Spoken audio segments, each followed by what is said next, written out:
Good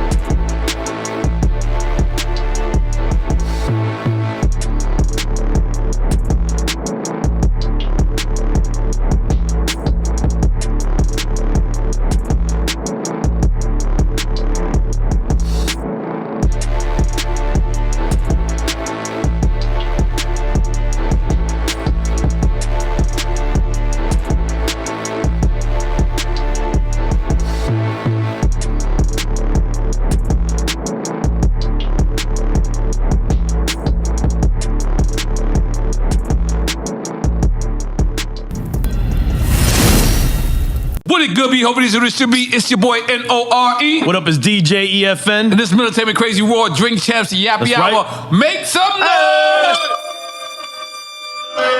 And today I'm excited to introduce a hip hop king when it comes to all of this. The man started out as a DJ. A lot of people don't understand that he was DJ Vlad the Butcher at one point. He was heavy on the mixtapes. He's a media mogul. He has changed the way hip hop has been looked at. He single-handedly solved Tupac's murder. He did what the Las Vegas PD couldn't do and the LAPD couldn't do. He brung it to the forefront. He made hip hop interviews change. To this day, there's people who still ask me, did you go through the door? Because I did it on his interview. You went through the door on his interview? No, I talked about it. Listen to me, when I tell you, if you need to get hot, you need to be on the streets, you stand in front of his cameras, he's gonna ask you the questions that you need to be asked, and he's gonna get you to the forefront of where you need to be. In case you don't know who the fuck we talking about, hip hop mogul. One, only, Vlad TV, motherfucking TV! Now, for people who's just tuning in, DJ Vlad is one thing, but then Vlad TV is a separate entity, correct? Right. Would you describe it like that? Yeah, absolutely. Okay. Yeah. So tell us. I mean, Vlad TV is something I started in 2008. I couldn't think of a better name. Right. So I just went with my name and put a TV on the end of it. Right. And yeah, man, 16 years later, still doing it daily. Now, when you say when you started Vlad TV at that point, was that where the blogs kind of like... Yeah. The blogging era. Yeah, it's the early blog era, like the N.O.R.E. era. N.O.R.E., yeah. That kind of like replaced the mixtape culture. On Smash? Yeah, On Smash was around. World Star was definitely around. Okay. We modeled the news site kind of after World Star. Okay. You know what I'm saying? Was there ever any problem with World Star? Nah, I mean, me and Q kind of had a weird relationship, I guess. You know, before Vlad TV, when I was a DJ, he actually booked me for shows. He even went with me to, I think, Bahrain. You know what I'm saying? So we were real cool, but then when I started Vlad TV, the website, I think he saw it as a little bit of competition, so things were a little tense between us, but then, you know, I went out to Arizona, spent the night at his house, you know, his guest room. Oh, wow. You know what I'm saying? Oh, wow. You know, met his family, everything else like that. And then, you know, we became kind of cool afterwards, and, you know, he passed away, unfortunately. Yeah, rest in peace, Q. Yeah. Very, very humble guy. Very humble guy. Or did you not see that side of him? Q? I saw both sides. Okay. You know, we were rolling around in the Aston Martin. Okay. He always had his sunglasses on, his big chain on, even at a restaurant at night. So, you know, I mean, he had his humble, but he also had his braggadocious side. You know, a little of both. Okay, so let's take it back from the beginning. Yeah. Bay Area? Yeah, I grew up in the Bay Area. I was born in the Ukraine. What used to be the USSR at the time. So the Soviet Union. Yeah, the Soviet Union. So a lot of times I'll say I'm Russian because at the time it was Russia. Now it's Well, that's Ukraine. why the war's happening now, because they feel it's still Russia. Russia wants it back. Right, exactly. But yeah, I was about 4 years old when I moved. Originally moved to Massachusetts, Springfield, Massachusetts. Oh, wow. You know, we lived in the projects, you know, poor immigrant families. Did you know Benzino? No, I was just playing. I'm just playing. I know it now. Yeah, no. And then, by around third grade, my family moved to the Bay Area, and that's where I grew up. From Boston. That's crazy. Well, Springfield. Okay. Springfield. But from one side all the way to the other side. Ooh, that's extreme to extreme. Yeah, but I was a little kid. Oh, so you didn't get to third grade is when I got to the Bay Area. Okay. So what was I, 9 years old, something like that? And what artist is out from the Bay Area at this time? What artist is out? It's Too Short out. Into hip-hop yet? Well, I mean, at the time, yeah, but there was no Bay Area hip-hop at that time that I knew about. It was New York hip-hop. I was buying Grandmaster Flash and the Furious Five. I was buying Run DMC's first album. Wow. Too Short probably was around, but that was Oakland. I was living in San Mateo, which is kind of the other side of the Bay. Okay. You know what I'm saying? So hip-hop, there really were no hip-hop artists. I mean, in L.A., there were some. Like, I was buying Egyptian Lover records and Uncle Jam's Army. Wow. You know what I mean? Back then, hip-hop wasn't on the radio. So you would just go to Warehouse Records, and you'd go to the little hip-hop section. You just buy whatever's available. You couldn't listen to it. You'd come home and hope it was cool. Right. That was the era, for sure. Yeah. God damn it. So, when did you fall in love with hip-hop? I mean, at that point, when breakdancing became a national phenomenon. Hold on. Was Vlad TV a breakdancer? Vlad was a breakdancer. Yeah. I can't see it. Yeah, I was definitely a breakdancer. Yeah, that's how I got into hip hop culture. I was a breaker. But the thing is, though, you got to understand, like, thank you. You got to understand the time frame.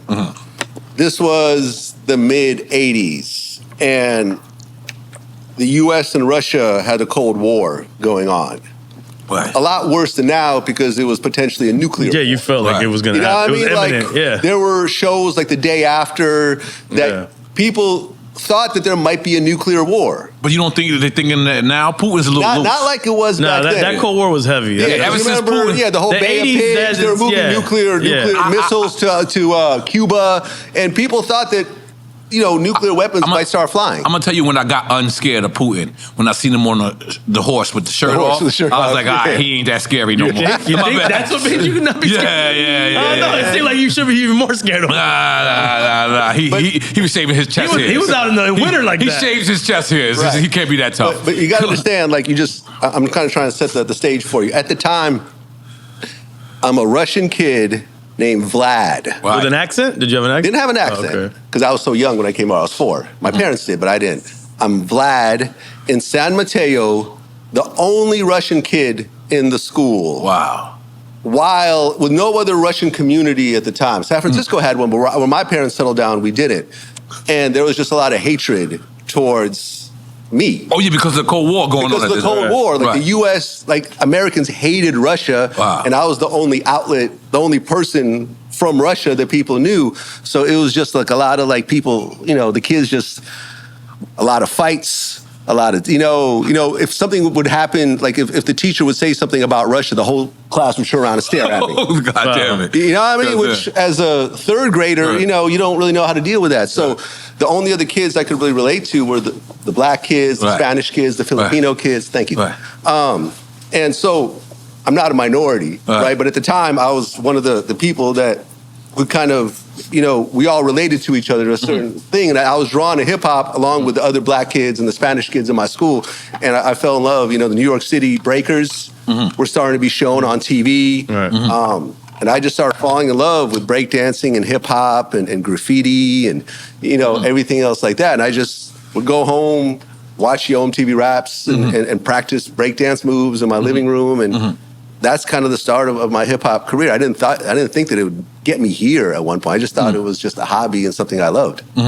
Because at that time, hip hop was a fad. You didn't know. They thought it was going to be. You didn't know. Right. You didn't know. And people were saying like, oh, it won't be around 3 years. Right. But as a kid, you don't care about that. You don't care. You're just doing, that's what every kid was doing. Yeah. Yeah, I truly believe that. Yeah. I agree with you. Jamie, I'll take a drink when you get a chance. Yeah, I truly believe that. I truly believe, listen, all of us, if we didn't get money doing what we love doing right now, we'll be doing a version of it. I don't think it'll be our main job, but we'll be doing a version of it because, I can't see life without you without being a DJ. Right. Like, I see how much you, and so how did you get into mixtapes? All right, so the mixtapes, it was, let me think. So I went to school at UC Berkeley, right? Which is, right next to Oakland. And for the first time, I was seeing actual real rappers walking around the street, like the hieroglyphics. Oh, wow. A Plus and OPO would just be on Telegraph Ave. And other underground rappers were sitting there having ciphers on the corner, like freestyling and beatboxing. And I'm like, oh shit, like here's real hip hop in front of me. Because where I was growing up, in high school, yeah, a couple of kids tried to rap, but no one was really taking it seriously. But here I am. And these kids are signed to major labels, and we're listening to their CDs. So I started producing. I played a little bit of band in high school. I played saxophone and stuff like that. So, I had a little bit of musical kind of training. So I started making beats.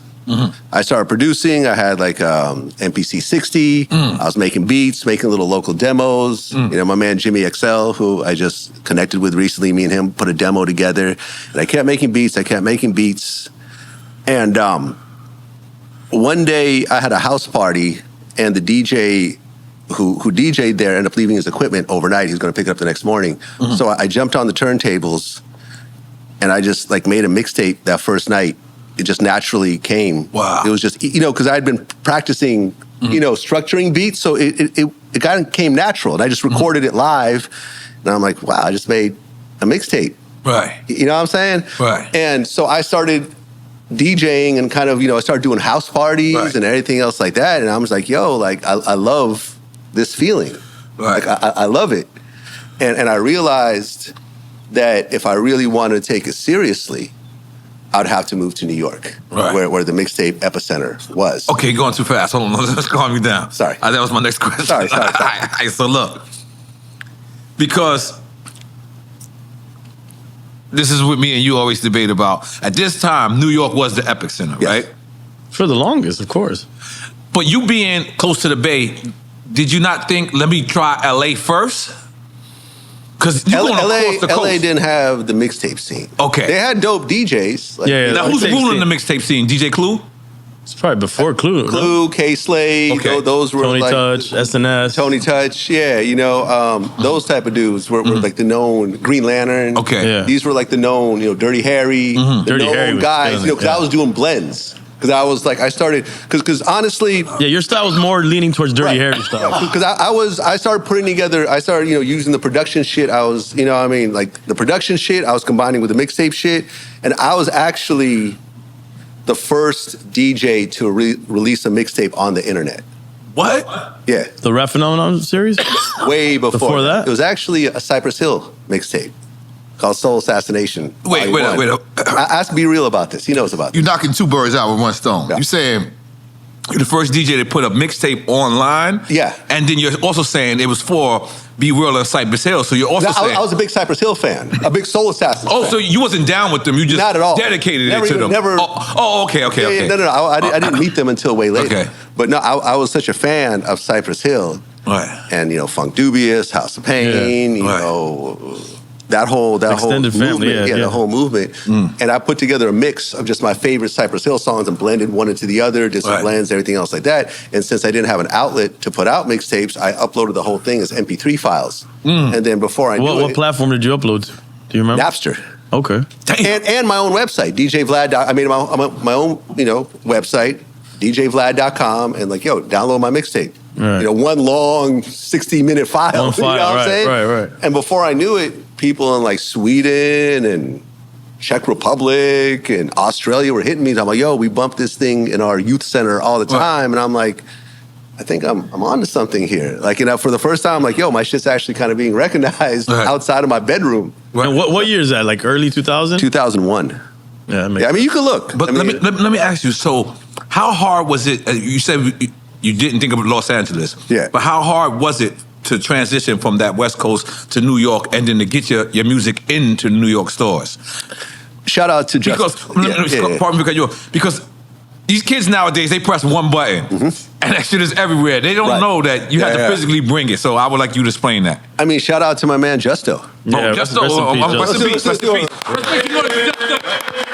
Justo helped out the whole mixtape DJ awards, community. right? I got the award. I'm sure you probably got one. I got a couple of awards. Yeah. So Justo of Justo's Mixtape Awards. I reached out to him and I'm like, yo, I do mixtapes. He was like, okay, let me check it out. Oh, okay, I like your stuff, whatever. And I'm like, I'm thinking about moving out to New York. He's like, okay, when you come out, hit me up. Right. So when I got out there, I hit him up and he took me Canal Street, Jamaica, Queens. Brooklyn, that's big of him to do that. I can smell everywhere he's talking about. I can smell it. Meet up with these Africans, leave the shit on consignment, go to Canal Street. That's ill that because I did that cold call. I did it on my own, not knowing anybody. Not having any guidance? Nah, me and my crew, we just went out there and nobody barely wanted to talk to us. So to have someone like that take you around is ill. Yeah, I was lucky, man. He was a good dude. Right. He was a good dude, man. And from there, it was like, I got to start from the very bottom. I'm essentially homeless at this point because I was broke. Sleeping on my man's couch, DJing at the China Club, and then that China Club? Yeah, and then that ended, and then I'm having to DJ strip clubs, and then at the strip club, Scores?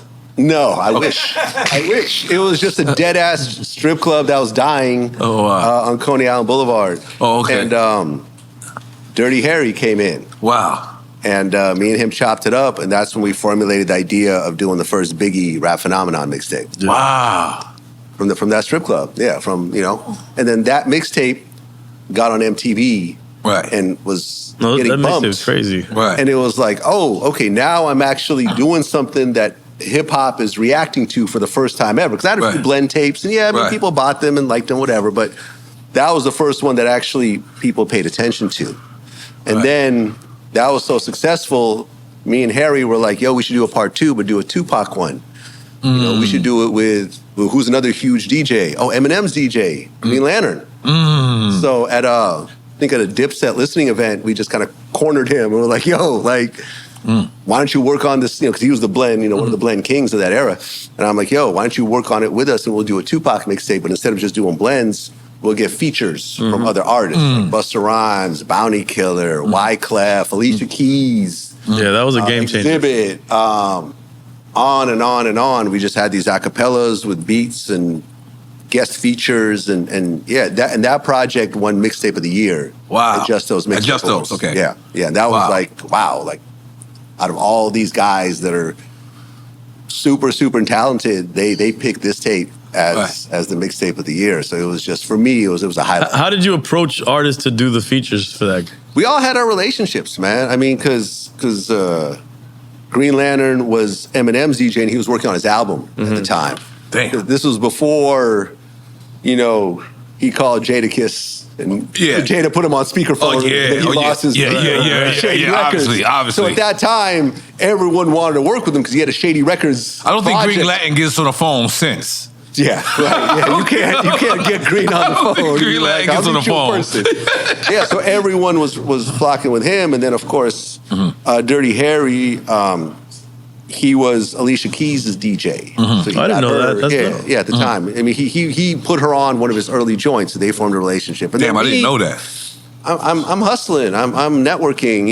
I get introduced to Bun B. I get on the phone with him, and he gives me a verse super quick. And because I'd imagine it would have been, sorry to cut you, but I imagine it would have been hard for them to envision what you guys were actually doing. Well, not exactly, because a lot of them were fans of the Biggie mixtape. Oh, okay. So you already had that. So the second one was the one that had the features first. Yeah, the first one didn't have any features. Okay, got it. Okay. Yeah, the second one had the real features, almost like a mini album. Right. But people were fans of the first one, so they were willing to jump on the second one. Right. Makes sense. And man, it was great at the time. But I also realized that this is cool, but it's not exactly a career because it's bootleg. Right. You can only go so far with it. You can't legally license it. You can't put it in a real store. It was just mom and pop stores. The mom and pop stores were going away.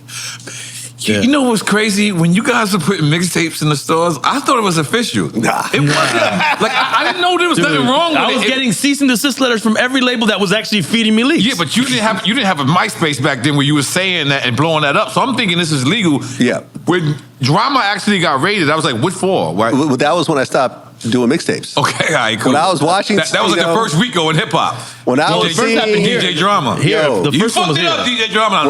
When I was seeing his BMW get put on the tow truck, and his bank accounts were seized, and the warehouse was raided, I said, I am done. Right. I am done. This is real enough for me. Right. You know, because I was already having to put shit in other people's names, worried that there might be a Fed raid and stuff like that. And because real money was being made with these mixtapes. I mean for young kids. Yeah, I mean, not for an adult. Not for an adult. No, for young kids at that time. I don't know if I'm blowing it up, but if the one person that I saw getting real money off of the mixtape shit was DJ Clue. Clue was getting. I remember Clue used to come pick me up in an MPV, and just like that, in 2 weeks, the MPV turned into a purple BMW, and then just the cars just kept going, and I saw it. I never felt like he owed me for me being participating in it. You know, I think the mixtapes helped us a lot. Yeah, it was a part of the culture. Right. So I'm bouncing around a little bit, right? But I was at a bar one night, right?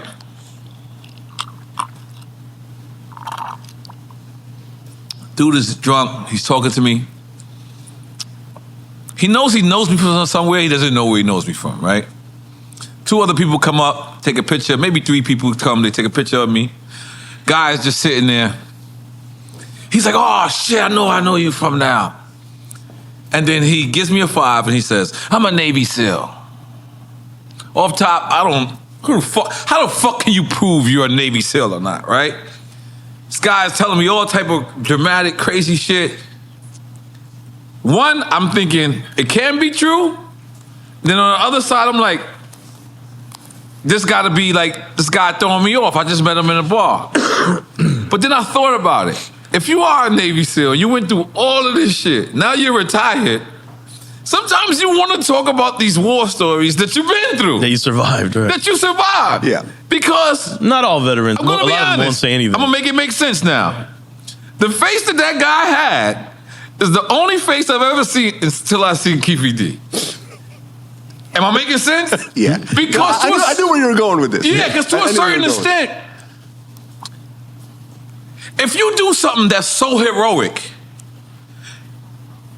you seen this is something on Netflix where this guy kidnapped this girl, and then they give somebody else the credit for it, and the guy is so pissed. He's like, no, it was me.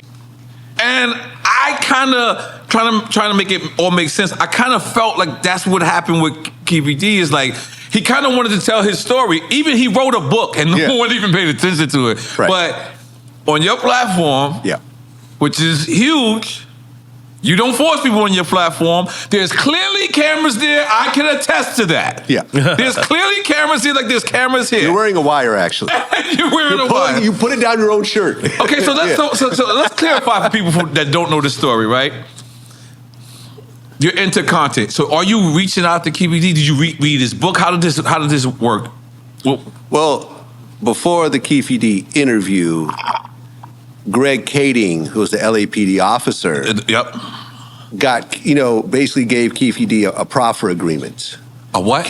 A proffer. Okay, so Keefy D, and that's the one who retired, who said he quit. Right. Okay. Yeah. So Keefy D, word was already out there that he was in the car that killed Tupac. Mm-hmm. Right. Yeah, I even knew that. So Greg Kading, who was on, I believe, the Biggie task force, but was kind of researching the whole Biggie Tupac, whether there's some connection or not. He started investigating Keefy D, and he found that Keefy had a whole PCP operation going. Mm-hmm. And considering the priors and the amount of PCP, Keefy would have probably done 25 years to life. Right. So what they did was they went to Keefy's house, and they said, look, we know about your operation. We have all our ducks in a row, but come in to talk with us, and we'll offer you some sort of deal. And this is after the Tupac murder, correct? This is years after the Tupac murder. Okay, continue. So Keefy met up with them, and they secretly recorded him, and they basically said, listen, a proffer agreement it's also called Queen for a Day. It means that you tell me about all these crimes I'm asking you about, and if you answer me truthfully, you don't lie, and I know some of the answers already, everything you say, we can't turn around and use it against you. In that moment, on that day. Right. And in exchange, all these other charges you're facing, we'll throw them out the window. Right. So in exchange for him telling the whole story about the Tupac murder, they threw out his PCP case. Okay. So essentially, they had all this information, and they tried to use him as an informant. They tried to send him to New York to set up Eric Von This is prior to your interview. This is way prior, okay. right? Yeah, continue. All this happened. They weren't able to implicate other people in it, whatever else. But since they had the proffer deal and Keefe did what he was supposed to do, they dropped the PCP case and it was over. Right. Ultimately, the Biggie investigation, the lawsuit that Valletta filed, ended up getting dropped. Las Vegas didn't pick up the evidence from Greg Kading to try to implicate Keefe in the murder at that time. Everything got dropped. Everything got dismantled.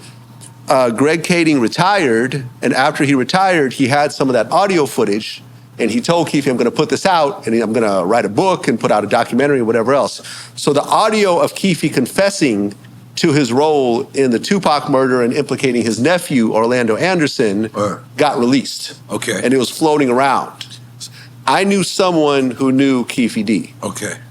They connected me with them, and he had just written that book. Okay. So I had a copy of the book, and I was talking to the writer. Because you got 2 interviews with him, right? Yeah, 2. Okay, but I'm sorry. talking about the first one. Okay, the first one. So essentially, I got a copy of the book as it was being released. He agreed to do the interview. I paid him a little bit of money for it. And the interview essentially follows the book from beginning to end. But also, since I know the whole story. And you read the book prior? I read the book, Okay, yes. absolutely. I read the book.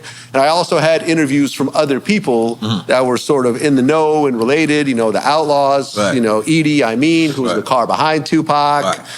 Chris Carroll, who was the first responder, and of course Greg Kading, and then the Compton PD cops that were also investigating it. And so I basically pieced together the whole story, and he basically said the whole thing. He basically reiterated what he said in the book. But but you're not thinking nothing of it. You're thinking like, all right, this is the book. Yeah. You do the first interview. Yeah. It's viral. Everyone is like, wow. Yeah. It's the first time we kind of see like a murderer kind of not admit, but a murderer on camera, like kind of like, and then this is a national, a worldwide murder. Yeah. No one thinks nothing of it the first interview. Yeah. Well, people thought a lot of it. I mean, you know what I mean. You know what I meant. What I meant was, but nothing happens to it. Like, there's no authorities alerted. There's no nothing. Everyone goes under the cover. So how does the second interview come about? Well, between that first interview and the second interview, he does a bunch of other interviews. Right. He does like Cam Capone News, and he does this other platform. He does this platform. So he's basically telling the story over and over again and putting in more details. He's like making it more graphic. He was saying Tupac was breakdancing when he got shot, trying to get in the back, in the back seat, and it got more graphic. Right. It got a little more morbid. You know what I mean? So he's doing. It did probably. I think even one time, pardon me, remember what you're saying. He said that Mike Tyson said something. He was like, yeah, man, tell Mike Tyson. Well, yeah. Well, I brought that up in the Mike Tyson interview. You know what I'm saying? And Mike Tyson was like, yeah, that story sounds right. He's like, I wish I had 5 minutes with this guy, in the room. And he was like, yeah, Mike Tyson need to be careful. I'm a gangster. Like, he's a boxer. You know what I mean? But, Keefe's living his life. He's living in Vegas, which is where the murder occurred. Right. And, which is weird. Yeah, that's a because was he living in Vegas? I don't know if you noticed or not. Was he living in Vegas prior to that? I believe he was living in Vegas for a while. I mean, at the time the murder occurred, he was from L.A., from Compton. Okay, he was South Side. I remember them saying they drove back together with the murder. Yeah, he was a South Side Crip, so they went back to Compton. But I don't know how long he's been living in Vegas, but yeah, he's been living in Vegas for a while. Okay, so all right, boom. So the second interview comes up. Yeah.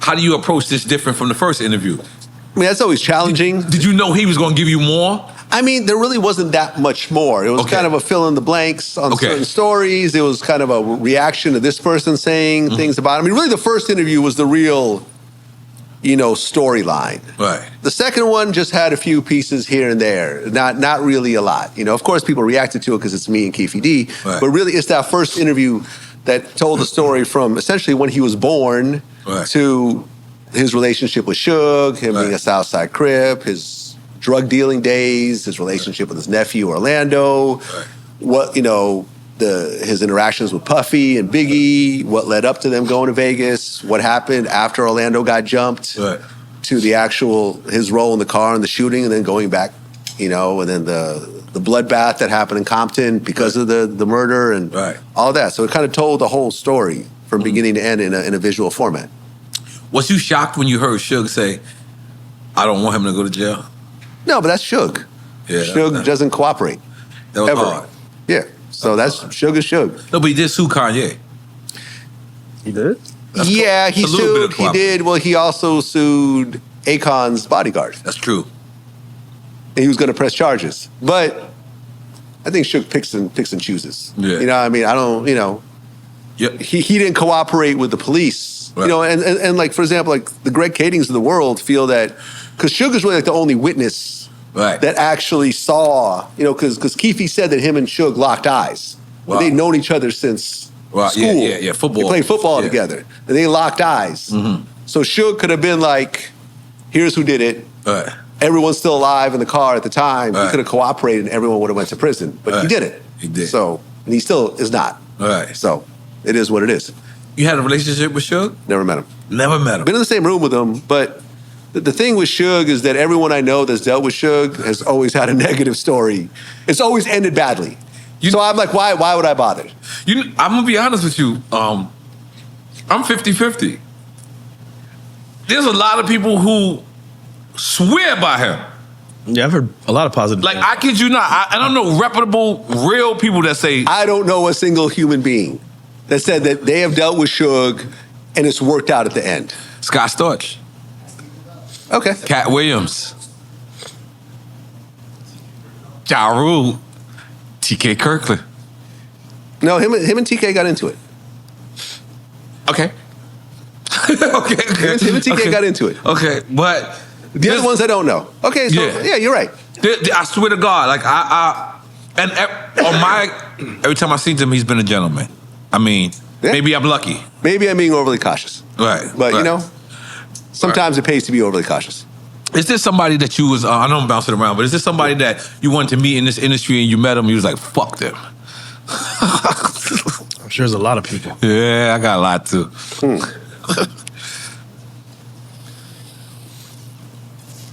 Not really so much of a fuck them. Okay. You don't vibe with certain people. Uh-huh. You know what I mean? For whatever reason, the interview doesn't go according to, when I interviewed Lil Wayne, it wasn't a good interview. Okay. This was early on. This was during my DVD days. It was just like, he just wasn't feeling me. Mm-hmm. No matter what I asked him, I got a one-word answer. I walked away feeling like, you know what it's like when you don't get the interview you were hoping to get Right. over someone you admire. You just walk away feeling kind of Right. a little off. Right. So me and Wayne didn't vibe, and Right. that's life. Right. It's not like fuck him. I don't feel that way. It's just like he wasn't feeling me, and it is what it is. So let me ask you, what's the method of your interviews, right? See, one thing I want to give, this method somewhat to our interviews is Leo Cohn when I used to go see Leo Combs, he wouldn't take a meeting nowhere else unless you came to him. Okay. He wanted to be the man when you walked in the room.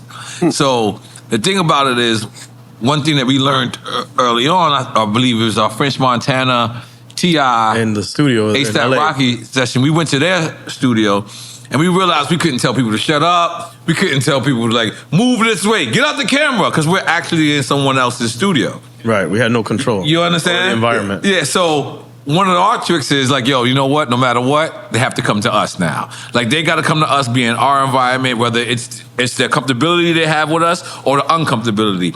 What is one of the things that you have to do if it's a Vlad interview? I have to prepare. Okay. I have to spend a long time researching. Mm-hmm. Like, if I get a last minute call, I mean, of course, you're going to make exceptions. Right. If Eminem calls me right now and says, I want to meet right now, and this is the only opportunity, of course, I'm going to do whatever to make that happen. But how about R. Kelly? I've interviewed R. Kelly over the phone in jail. Okay, but right now, R. Kelly got free. You going to Chicago to see him? Yeah, I'll go to Chicago. I'll go to Chicago. Yeah, I'll go to Chicago. I think I got another drink. Let's go. But in general, it's the research. Uh-huh. And a lot of times, Vlad is the feds, is because there's so much research that goes into what we do. Like, for example, there's that famous Lil Baby interview where he was like, how you know that? Right. And it's like, well, I've watched all your other interviews. Right. So, and there's bits and pieces I pick out of it. You know how it is. You've done so many interviews. Yeah. You don't remembre everything you said. Right, of course. And then someone brings something up and you're like, did I say that? How do you know that? Right. But it's the research. Right. And I felt like when I got into hip hop media, I just felt that all the interviewers at the time, I'm not talking about right now, I'm just talking about at the time, right. like they all sucked. Right. It was all like promo. Right. It was like a PR run. It was like, hey, let me tell them how great you are. Here's a new album, bye. And you walk away with nothing. Right. But my thing was like, yo, I'm going to research and I'm going to, you know, like when people talk in the barbershop, I'm asking those type of questions. The questions people really want to ask, the uncomfortable questions, the hard questions. So I research. I watch every other interview they've done. Right. If they have a book, I'll read the book. Right. If we know some people in common, I'll call those people up and I'll have conversations with them. Like, you know, and then plus, you know, like I'm 50 now.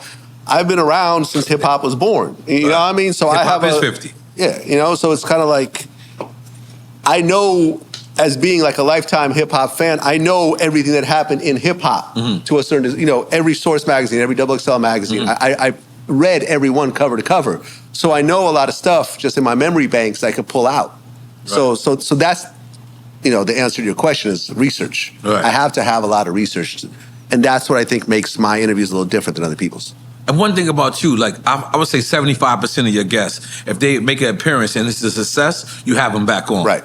You have them as repeated guests. It's the core of our business, man. Right. It's the core. And, you know, people like to, you know, oh, this person again. But, you know, when it comes to interviews, and, you know, we don't have deals with other companies. We don't have sponsorship deals. We don't have TV deals where it's like we get some huge check and we just push it and whatever happens, like our stuff is based on the views. Right. You know how people say, oh, I'm going to clip up, you know, I'm going to do a clip on this interview. We were doing clips in 2008. Wow. You know, when the idea in the beginning was like, if I have an hour and a half interview, I'm going to 5-10 minute clips every day. And, you know, if someone else is going to do it, I might as well do it. You know, a lot of really incredible parts of an interview gets buried in an hour and a half. Right. And no one will ever see it. My thing was like every important part, we're going to put it out. So that's the whole premise of it. And this is kind of how we put the whole thing together. But a lot of it is, like I said, it's just based on the research of it.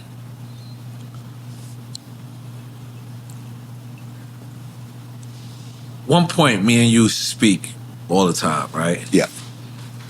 And I remember you saying, man, that's just rappers. And I like someone, like we was talking and it's personal. Yeah. And someone saying like, oh, and I'm like, nah, Vlad, me explaining to you, it's not really rappers. Well, tell me the premise of well, it was the premise. We were talking about somebody that we both had in common, like a friend. Okay. I believe he was on 36th Street, or what office was you at on 30s? Yeah, we were at a WeWork at one point. I think, Okay, and we were speaking, and he was just like, "Hey, man, your boy didn't show up, man. These guys, goddamn rappers." And I remember me saying to you, "No, man, don't label it all rappers. It's just certain times, it's certain individuals who are fucked up individuals who like if one DJ don't show up, I can't say fuck all DJs, all these DJs." Yeah. Is that something that you've learned to work with? You learn to accept it. Okay. You know what I'm saying? I guess because I wasn't always in hip hop. You know, I came in the tech world. You know, I have a computer science degree from UC Berkeley, and I've worked for Intel, you know, and Autodesk and big companies and everything else like that. And in those type of businesses, people are on time. Yes. Right? People are professional and so forth. Coming to hip hop, being a half hour, an hour late, it's normal. It's considered that's the new normal, and it's something that I've never really gotten comfortable with. Appreciate it. Because look at me today. What time? I got here early. Yes. Right? I was rushing through here. No, but my whole thing is like, I guess that I value other people's time. Yeah, me too. And they don't always value my time. Right. And in hip hop, it's just a little more commonplace. Unfortunately. You know what I'm saying? But you could always... Thank you. Like, I could always tell a rapper that's a business rapper, because, we make bets, or who's on time. Okay. Who's on time. I clearly lost to G Herbo yesterday, on Monday. I bet that he was going to be on time, lost. Who? G Herbo. Okay. He came late, and he had a couple of excuses why he was late. It was cool. But you know what's crazy? I was the late guy. Yeah. Until I waited. Oh, I can't stand it. Oh, me waiting on somebody? Oh, I can't stand it. It blows. It blows the energy. Yeah. Because we sitting there like I'm ready to turn up, and this guy comes. There's been a couple of times, man. Whew. They come late, and I don't want to give them a 5. I don't want to hug them. I don't want to make eye contact. Because I'm like, yo, bro, you know me. And yeah, this shit is crazy. But well, I mean, I just want to say this. Yeah. What's the most valuable thing in this world? It's time. Time. You can't get it back. Vlad, we want you I can lose some money and I can make it back. Right. But that time I lost waiting for someone, Right. or worse, even worse, a cancellation. When you've spent money and time, and there's, we have 20 people in our company. There's a lot of people that are working to make this happen, and then the person doesn't show up. Who's someone who canceled on you? Dude, 24 hours, just decided not to show up. That's his name, 24 Hours? Yeah, he used to be called something else. Just didn't show up. Okay. Asian doll just didn't show up. Oh, wow. Trying to think who else. I can't, those are the two that kind of just, and they just, Tom Hanks' son, Chet Hanks. Chet Hanks fronting on you? Just didn't show up. Hank's son didn't. What was he, bummer clotted? Yeah, that dude. He was in Jamaica. Yeah. Just didn't feel like it. Right. Wow. And it's kind of a slap in the face because Right. you're losing thousands of dollars and time that you can never get back. And Right. me, I've sometimes spent a few days just researching and Right. preparing, and Right. poof, out the window. Terrible. So yeah, man, it's time. The most valuable thing. I can never get it back. No, that's real shit, man. Well, Vlad, we were so, I'm gonna be honest, I'm so happy you came to see us because, one, you are a legend. And what you did, like, I want to tell you face to face, man to man, I've been a part of it. You changed the way hip hop has been, covered. You changed it all. You interviewed them. There was nobody else doing that. You was behind the scenes. It's the only difference. Mm-hmm. You know what I mean? That people don't call you the hip hop pod god is because you didn't actually put yourself on camera. But I love the fact that you putting yourself on camera. I love the fact, man, you know what? You deserve every accolade. Our show is about giving people their flowers, and I wanted to give you your flowers. I've been wanting to do this. Listen, I've been wanting to do this since the beginning of Drink Champs 8 years ago. You know what I mean? I always wanted to sit down with you because what you do for hip hop, a lot of people don't understand that. You put people in the forefront. You don't ask people, to go to these places that they want to go. But if they do it, you do it. Right? But you deserve all that. You are a motherfucking hip hop pillar, and we motherfucking love and respect. And I just want to apologize to you for not being on here sooner, because a few years ago you had asked me to be on the show. Yes, I did. And because I had a big ego and you had an ego, it turned into... No, I didn't have an ego. It's your ego. But it's your apology. It's your apology. Okay. Let's keep it on you. Let's keep it on you. I got mine later. Because of my ego... Right. Because I remember I was explaining this, like Sam Snead called me up, and he was like, we were talking about doing an interview, and he was like, yeah, I want to do your show, and I want to do Drink Champs. You and N.O.R.E. are cool? And I'm like, not really. Right. Because at the time we weren't. Right. He goes, why? And I explained it to him. And at the end of the explanation, I felt so stupid. I was like, that was just the dumbest reason that me and N.O.R.E., who were actually friends up until that point, like, this is why we're not cool. And I'm like, this is dumb. Like, this is not like a real beef. Like, I've had real beef in my life. This is not that. It was just an ego thing. And that's when I reached out to you not too long after. I love that. It took us about a year for us to kind of... I love that. Let's make some noise for Vlad.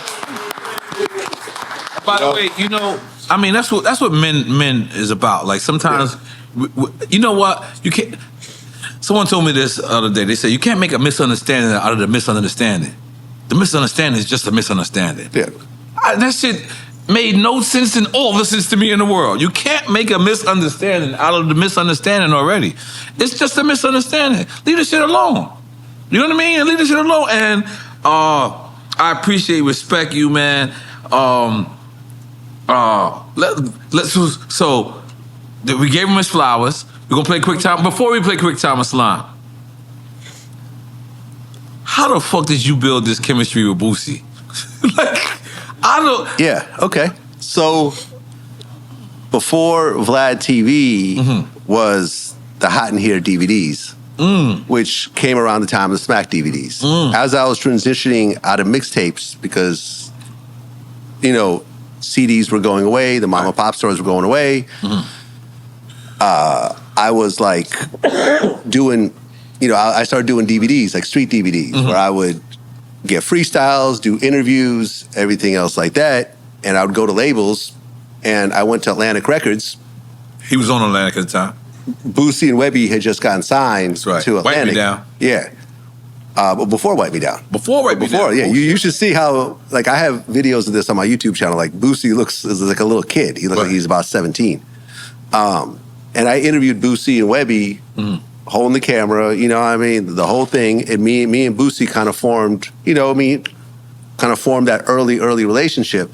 And then, later on, when Vlad TV started to get legs, we did an interview, and that was the Hypnotized with Hatred interview. And that just went super viral. Like, people still say that to this day. And then we do one interview and it reacts, and we do another interview and it reacts, and the numbers just keep getting bigger and bigger and bigger and bigger. We've had interviews that are like 20 million views combined and everything else like that. And after a while, it just became a mutual respect thing. It became a business relationship. Yep. He bigged you up on our show too. Yeah, and I'm bigging him up right now. Yep. That's my man. I've been to his house. Right. It was like and it just turned into something like, for whatever reason, the chemistry between us, people just react to it more so than any of my other regular guests. Right. And we just kept doing it and doing it. Now it's like we almost try to have Boosie running all the time. Right. We do one interview, it's like whatever, 30, 40 parts. At the time it ends, we'll go do another one, and then that'll keep running. And then, you know what I'm saying? And everyone just benefits from it. Right. Nah, I ain't gonna lie. You got me tuned in. And I love the fact that it's never repetitive. It's always something new. You always come with something fresh and new. Right. And I'm sitting there like, how much more Boosie can I have? Right. And then you manage to say, oh, no, you need more Boosie. Right. And I'm sitting there and I'm like, I did need more Boosie. Like, I did. Like, it's so entertaining. Is that your favorite guest you ever had? My favorite guest? Yeah. Who's your favorite? Don't tell me Aaron Hall. Aaron Hall was wild like shit.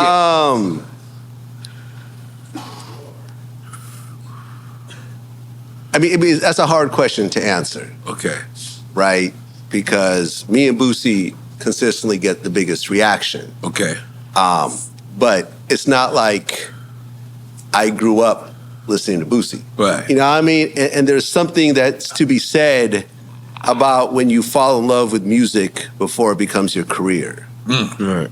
And when you interview someone, before it's for the money and you're doing it for the views and the money and the clout or whatever else, it's pure love. Right.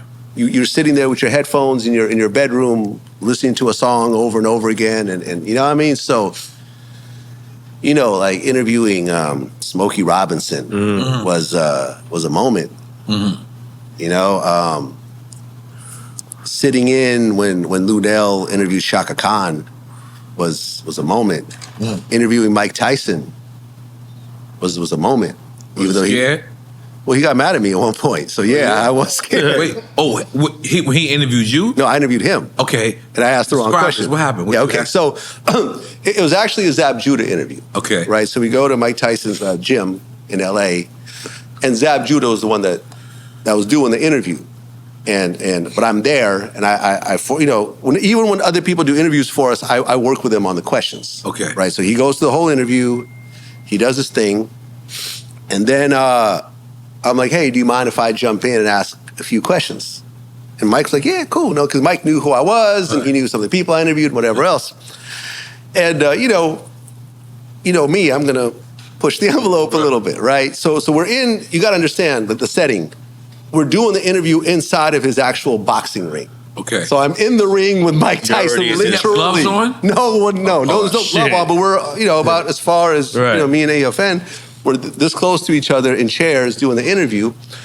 And, I started getting into a little bit of the harder questions. And one of my questions was, well, Mike, here you are, you're worth hundreds of millions of dollars. Why are you attracted to these street guys like Eric Von Zip? And he said, what do you mean by attracted? And I wish so bad I had a time machine to go back and change my words. And, you see that, like, pissed off Mike Tyson, and I'm like, and I gotta talk my way out of this situation because my security's way over there. He's not gonna get to me in time. If Mike lunges at me, and your security might think twice. Might not even do it. I'm being honest. That's Mike.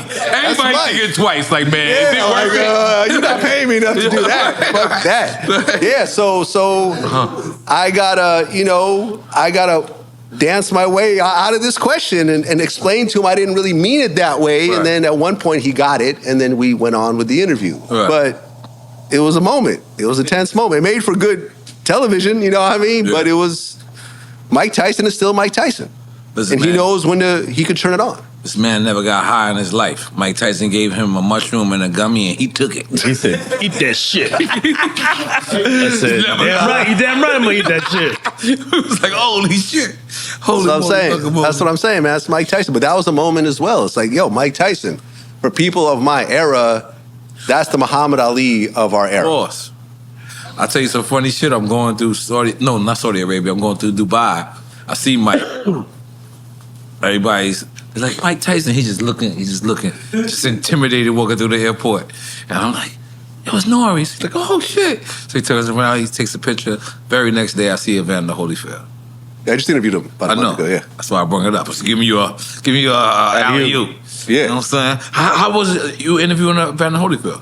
It was dope, man. It was dope. Like, he's such a class act. Did he talk about his moms? Absolutely. Listen. Yeah.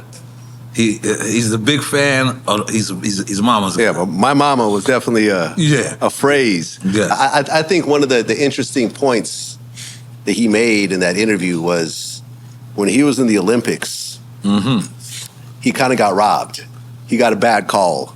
Okay, because we heard this story. He ended up winning. Yeah? Hold on. Okay. Tell the story. Tell the story. Okay, so during one of the fights, he had a bad call, and he ended up winning the bronze instead of the gold, which he ultimately deserved. And I said, well, did you think to act out, whatever else? He goes, nah. Because if I would have, my mom was right there. Right there, yep. If I would have acted out, she would have jumped into the ring and slapped me in front of the whole world. Right. And she would always tell me, you're not the only one that's going through this. Don't think you're special and you're the only one that goes through trials and tribulations. Like, take it like a man. And that was sort of the theme. You know, he had losses. Yeah. You know, he wasn't mad at Mike Tyson for biting off part of his ear. Yeah, he forgave him. Yeah.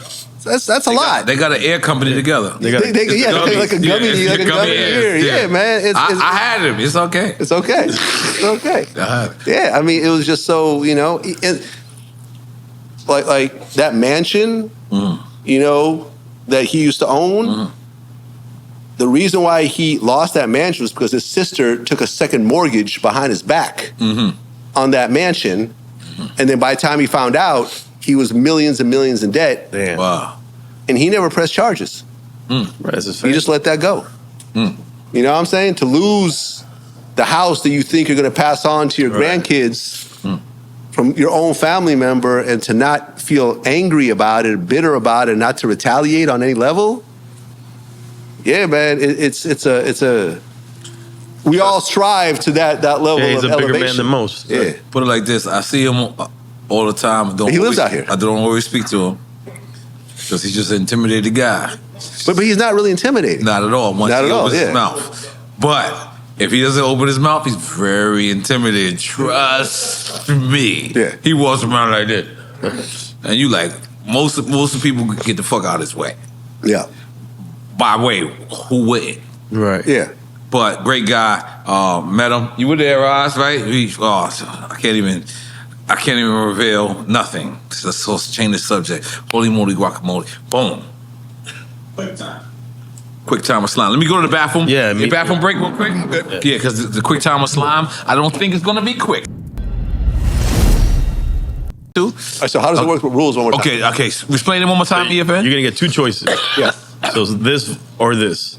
Yeah. And you could say you pick one and nobody drinks, or you say both or neither. If you say the politically correct one, which is you basically don't want to pick one. Everybody drinks. Then we all drink. And if somebody we're talking about inspires you have a story with them, please elaborate, tell us a story, you know. Got it. You ready? Yep.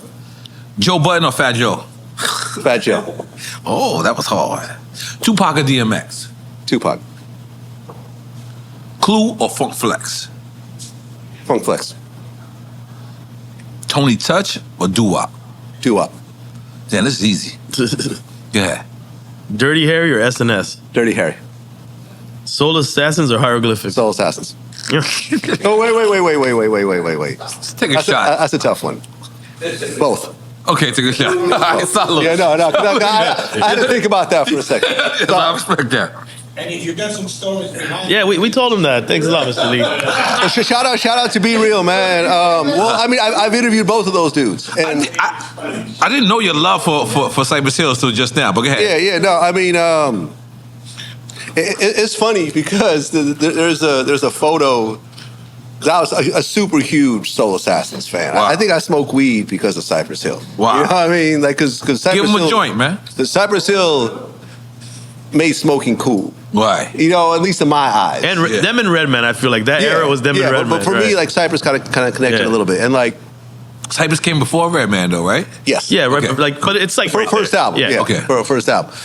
But getting to meet Be Real and hanging out backstage, like we both got high backstage, and there's a picture of us, and we looked like twins. Why? My head was shaved. Right. Both of our heads were shaved at that time, Right. and we both were like high as hell in this photo. You look like you were part of the Soul Assassins. I looked like I was part of. Like we looked like twins. You know what I mean? But They're I got to super interview. legends. I got to interview Hieroglyphics as well, man. And those dudes really, like I said, seeing them in Berkeley kind of really got me to thinking that hip hop is attainable on some level. Right, I could actually see them right in front of me. You know, I could give them a pound and anything else like that. So both of them have a significant role in my life. So I gotta say both. I respect that.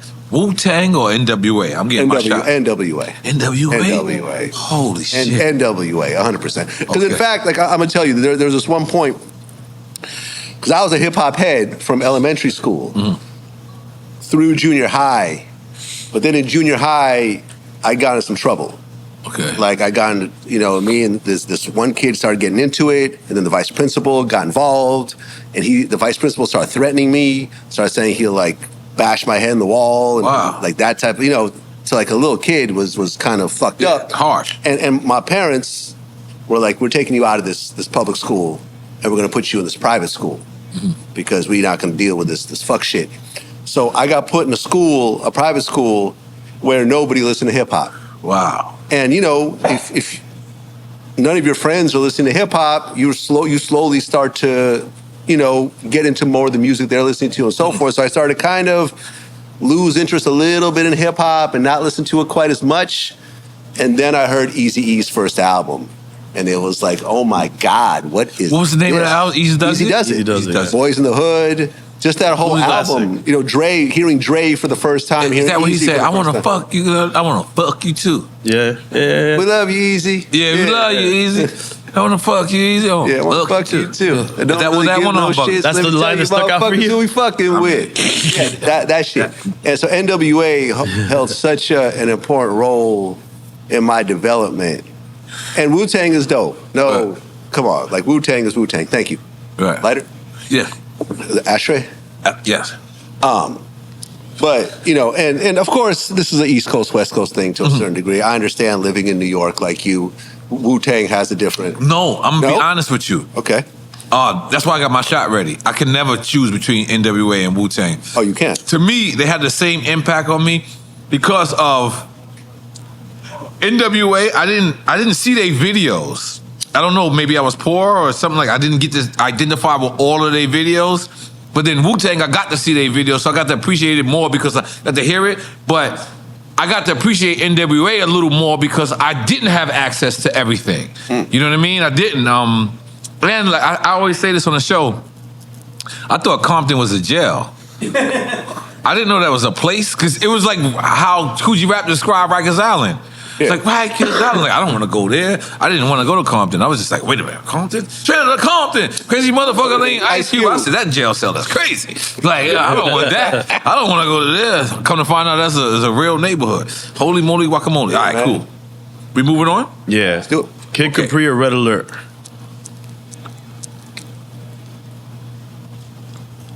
Red Alert. Cameron or Mace? Cameron. Napster or LimeWire?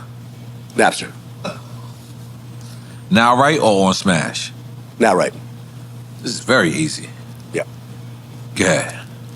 New York City Breakers or Rock City Crew? New York City Breakers, because that was the ones that I got. You know, not living in New York, those are the ones who I saw on TV, and that's who inspired me to breakdance. On David Letterman, right? I don't know where it was. You know what I mean? Like it was television. There was no on demand. You don't. Something's on. You don't even know where it's from. Right. But yeah, New York City Breakers got me to breakdance. So yeah, absolutely, New York City Breakers. Wild Style or Beat Street? Beat Street. I saw that in the theaters. I did not. Great movie. MTV Raps or Rap City? MTV Raps. Yo, MTV Raps had such an important role in my life. You know, I watch almost every episode. Yeah. You know, and the fact that I got to interview Fab Five Freddy and Andre. Oh yeah. You know what I'm saying? Yeah, that was a lot. That was a lot. Because, you know, at the time, that was the only, you know, living in the West Coast, you didn't have Ralph McDaniels. You know what I mean? So you didn't get to see that. Yo, MTV Raps was the only visuals that you saw of hip hop. Right. You know, and I would watch kids breakdancing the music videos, and I would sit there and try to do it myself. Well, on Yo MTV Raps. On Yo MTV Raps. Exactly, because there was no other place to watch hip hop videos but Yo MTV Raps. Right. That was the only game in town.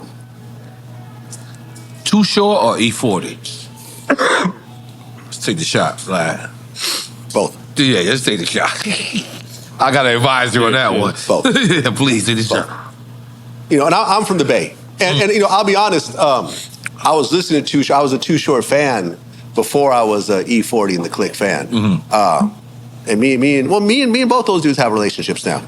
But you know, Dope Fiend Beat, I think, was like one of the greatest Bay Area hip hop songs of all time. Just the energy of that song and the uniqueness of it. You know, Freaky Tales, like the whole Life Is Too Short and Born to Mac. Those just epic albums. But you can't downplay what E40 has pulled off, man. E40 created so much slang. Tell me really go. I don't know. I'm just, all that, man. Yeah. You know, and but both them dudes I still keep in contact with. You know, being Bay Area, I'm not gonna divide the Bay. Nah, you can't. You can't. I'm a drink. When's the last time you been in the Bay? Last year. Okay. Last year. I try to go there once a year or so. I went to the Bay last year. They told me, don't leave your charger in the car. I was like, my charger. They for the first time ever in life, a fucking In-N-Out burger got shut down in Oakland. That's where it was, in Oakland? In Oakland, because of the crime. Because I guess it's by the airport, right. and people were literally like robbing people in their cars and popping their trunks and taking their suitcases, and it became so unsafe that In-N-Out has announced they're shutting down that In-N-Out. I've never heard of an In-N-Out shutting down. No, In-N-Out don't close. No, they don't. They don't close. Yeah, because Everything else everybody's closed. In-N-Out. Who the hell is staying? Yo, leave it to Oakland to fuck up an In-N-Out. Didn't our court system shut down as well? Only place in America that a court didn't open because there was so much drugs and so much shit outside that they didn't want to open the courthouse was in Oakland. I'm not sure. I don't want to co-sign that. You might be right. I didn't necessarily hear that story, but Yeah, you know, I mean, I heard a lot of fucked up shit that happens. Yeah. Unfortunately, but the In-N-Out thing was just like, god damn, like this bulletproof company that literally shut down But you're gonna skip over the fact that my friend told me don't leave a charger in the car. A charger. I mean, it wasn't even the plug-in charger. It was just the USB part. Like, it was like, no, don't leave that shit in there. Ghazi. Big up Ghazi from Empire Records. I'm sorry. Yeah. He yelled. I never heard Ghazi yell. He was like, take everything out of the car. Jeez. I was like, what? Like, he's like, everything. I was like, it's a wire. He's like, they'll bust in your car for a wire. I'm like, no. I remember, what was it, Lil Pete? I interviewed this Bay Area artist, and he was describing how they break windows using spark plugs. Yeah. Boop. And then the whole window just shatters. And then just... I ain't gonna lie, as a Puerto Rican, I used to do that too. I ain't gonna lie. Yeah, that's an old technique. In Shea Stadium, I used to do that. But I was so shocked they still doing it. I'm like, what? Like, oh, holy moly guacamole. But, Next, let's go. Podcast or radio? Podcast. Yeah, you can do that one. Kiss or Fab? Fabulous. Jay-Z or Nas? Jay-Z. MPC 60 or MPC 2000? MPC 60, because that was actually the machine that I spent a lot of my time making beats on. Not to say I was great at it. I was okay. But the MPC 60, and I tried it, the MPC 2000, I think even the 3000. But the MPC 60, something about that, the feel of that machine is just unequivocal. Beastie Boys or Fat Boys? Definitely Beastie Boys. Beastie Boys was like, you know, like that first album, License to Ill. I mean, in fact, I'll tell you this. I was a huge Beastie Boys fan, but when I got my first car, a Nissan truck, the first car I ever owned, the first cassette that I played in that car was Beastie Boys' Paul's Boutique. Paul's Boutique. And I played the shit out of that album. That was such an underrated... Is that No Sleep to Brooklyn? No, that's the first album. Yeah, that's the second album. Yeah, great album. The Dust Brothers, the production level was like on a completely different level. And that was an album that was kind of slept on, probably one of their worst selling albums. Yep. But the brilliance behind that, the way the beats were layered, the way they would finish off each other's raps, like the structuring of the three of them working together. You know what I mean? Because we live in a world of people make music and then they send someone an MP3 and then they do the verse and then, you know, the person who did the verse doesn't even hear the song until later on. No, like they were literally in there writing together, layering We Are the the shit. World type shit. Yeah, that type of shit. Definitely Beastie Boys. Shout out to the Fat Boys. You know, I interviewed the Cool Rock. Yeah, the Diesel nigga now. The Cool Rock C. Yeah.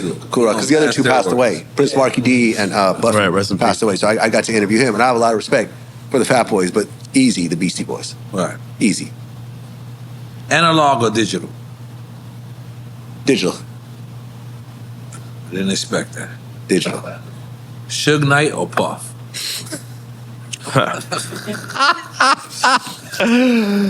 Oh man. I'm tell stories if you want or anything. Okay. You picking one though? All right, yeah. Well, I don't really have a connection to either one of them, so I'm gonna say neither. So you taking a shot. All right, cool. Hold on, you just salute, motherfucker. Sorry. I'm gonna tell you a Puffy story I haven't told before. Okay, cool. Y'all gonna get the exclusive on this. No problem. So, you know, listen, when you don't have a lot of money, you don't have a lot of money to buy clothes, you rely on these clothing companies giving you clothes, right? And I hooked up with this really dope one called Stalin Dean. You know who they are? Oh, yeah, the sports company. They do like the throwback jackets, like the old like teams, like the Negro League teams and everything else like that. And I remember my man Rikers from Stalin Dean. I haven't seen him in a while, man. Shout out to Rikers. His name is Rikers? His name is Rikers. Well, his nickname, I don't know what his real name is. Hold on. His mama ain't named Rikers. No, but that was what everyone knew him as. I'm about to say, his name is Rikers. Right. His mom. So Rikers used to always give me this dope gear. I remember he gave me like the USSR hockey jerseys, the knit hockey jerseys. And I remember I came in once and he gave me this brown Bombers jacket, right? With like the matching hat, right? And I was feeling fresh to death, right? So we're in this club, and Puffy's in the club. And Puffy sends his man to go talk to me. He was like, yo, man, I work for Puffy. I'm like, okay, cool. Yeah, man, Puffy really loves that jacket you're wearing. He wants to know if you want to sell it to him. So I'm not going to sell my fucking jacket. I'm not taking a fucking jacket. What kind of question is that? Like, I was going to take off my jacket and give it to another man? Like, what the fuck? Okay, like, what kind of jacket is this, though? It was a brown bomber's jacket. Like, it was a brown, you know, kind of... no name brand to it? No, well, Stolen Dean. Okay, Stolen Dean. But it said brown bombers on the back. Okay, and it was like the actual logo of, I believe it was a Negro team. You know, like a Negro football team of that era. Okay. And it was a dope jacket. Okay. I get it, but I'm not just going to sell another man my clothes. Yeah, especially in the club. Especially in a club. Yeah. Walk home, it might have been winter at the time. Like, I don't know, man. And that was just sort of rubbed me the wrong way. I was just like, it's just a weird, you know, it's one thing to say, hey, yo, man, like, Puff really likes that jacket. Where did you get it? Right. You know, so he could go, it's not like he can't afford it. Right. I would have told him where I got it, but he wanted to buy my actual jacket. That's ill. So I'm like, nah, I can't relate. I'm good, man. I'm good. So I'm just going to say neither. Okay. Green Lantern or DJ Who Kid? Green Lantern, because me and Green have a relationship. And, you know, we did an epic project together. Right. DJ Who Kid I know, but I just know him. You know what I mean? Right. Beyonce or Alicia Keys? I think Beyonce. Okay. Beyonce. I mean, you know, Alicia Keys is dope. Okay. But I remember the first time I saw them perform together. Wow. Yeah. First time you see Beyonce and Alicia Keys. Well, it was an Alicia Keys concert, and Beyonce came through and did a little guest on joint. Alicia Keys set. Yeah. Holy moly guacamole! Describe this. Yeah. And then watching it, and then like Beyonce got off the stage because we were backstage, kind of, well, not backstage, but side stage, and she walked out and she was next to me, and I'm like, damn, that's Beyonce. Wow. Like right here, arm's length. Like, you know, Beyonce definitely has the energy. Yeah. That's the mega star. She's a Virgo. And so forth. And Alicia Keys is dope. Shout out to Swizz. You know, me and him have always had a good relationship. You know, but I would say Beyonce, to be honest. Yes, Alicia Keys my sister too, and Swiss my brother. UGK or Outkast? Nah, I ain't gonna lie. I'm gonna take a shot for this one. UGK. UGK. And I think Outkast is dope, but UGK, like, one of my early mixtapes that I did, it was like a Dirty South mixtape, and it was like UGK all through it, like Pocket Full of Stones. Me and Bun B have a dope relationship. In fact, I'm gonna tell you this. You had a chill burger? I have not. I'm planning on it. Well, I haven't been down to Texas in a while. All right. It's not like they have them in LA. Avoiding it or nothing. You gotta have a chill burger. They're very addictive. Even the vegan version is fucking... They're in Texas, and I haven't been to Texas in, whatever, 15 years. But I'm gonna tell you this. The first time I met Pimp C, my man, Tony Martin, was managing him, and he go, yo, we in the studio, Pimp C, you wanna come down? I said, cool, let's Pimp C. And you produced at the time? No. I was a DJ. I was a mixtape DJ. I'm trying to step. In fact, I just did a UGK mixtape at the time. Okay. You know, dedication like how you did. Well, no. Pop. A label actually gave me some tracks and had me put together a UGK mixtape and so forth. Exclusive. Yeah, with exclusives on it and stuff like that. So I go down to the studio, and Pimp C is there, and I have never seen someone that's just so much energy, and it's like story to story, and each story gets crazier and crazier and crazier and crazier. And I remember he told me there's this one story. I'm not going to name names because we all know these people. No problem. And I remember he was like, yeah, and I was at the bar, and this very famous R&B singer was at the bar. He's like, yeah, she was looking at me up and down. And she's like, who this motherfucker think he is? E40 or something? And I said, bitch, if you don't know who I am, you must be living under a rock. And I threw a bag of money in her face. Damn. And we all know who this is, but I'll tell you afterwards. Okay. But it's like this caliber of story. Right. And then the next story is even crazier. Right. And then 2 weeks later, he died. Yeah. I'm gonna be honest. Pimp C was like not from this world. Well, he was special. Yeah, he was special. He was special, and Bun B is dope. Right. But really, like, and he'll even tell you, like, yeah, he'll say that. Yeah. MC is what really made UGK. Like, you know, because he would sing all the hooks and everything else like that. You know what I mean? Bun B is dope. Yeah. Dope rapper. Super dope. But, you know, when it came to the hooks and everything, as well as the verses, MC was the glue that held it all together. And, yeah, man, getting the honor to hang out with Pimp C for just a short period of time was important. I'll tell you a story of Pimp C real fast. I had a group, and they wanted to do a song with UGK. UGK asked me for a certain amount of money. I went and I got it. You know the story? Yeah. And I gave it to them, and Pimp C gave me back my money. He was like, I just wanted to see if you was gonna come, Playboy. And I was just like, what? Like the first time ever, like he gave me back the check. He was like, I just wanted to see if you was gonna come on time. I wanted to see if you was gonna, like, I wanted to see, do New York people respect us the same way?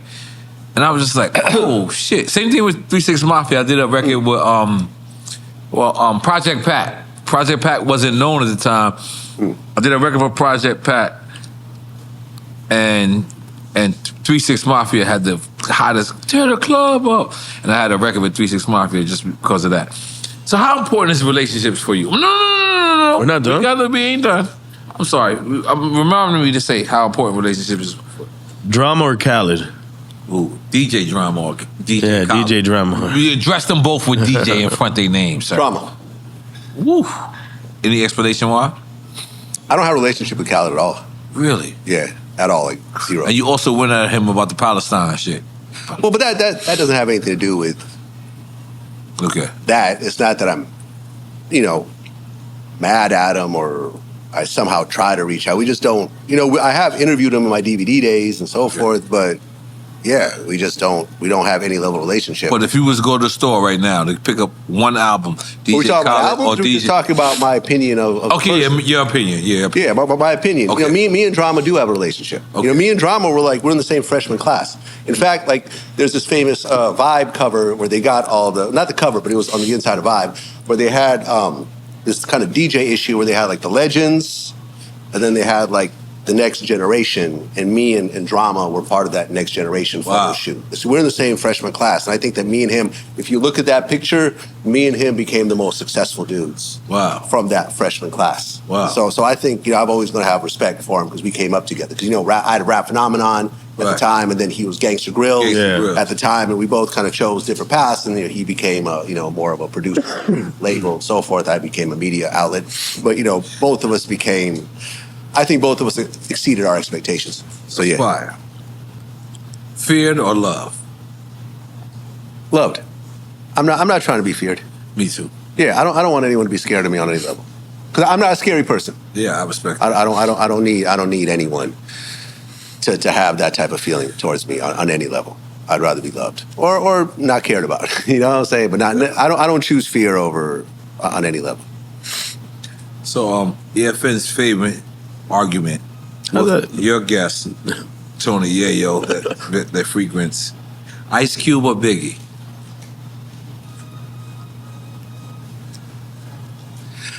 I mean, I would say Ice Cube because that ties into my whole NWA thing. You know what I'm saying? Biggie came later. And, you know, Biggie's dope. And I love both albums. But Ice Cube is just Ice Cube, man. I think that was like the soul of NWA.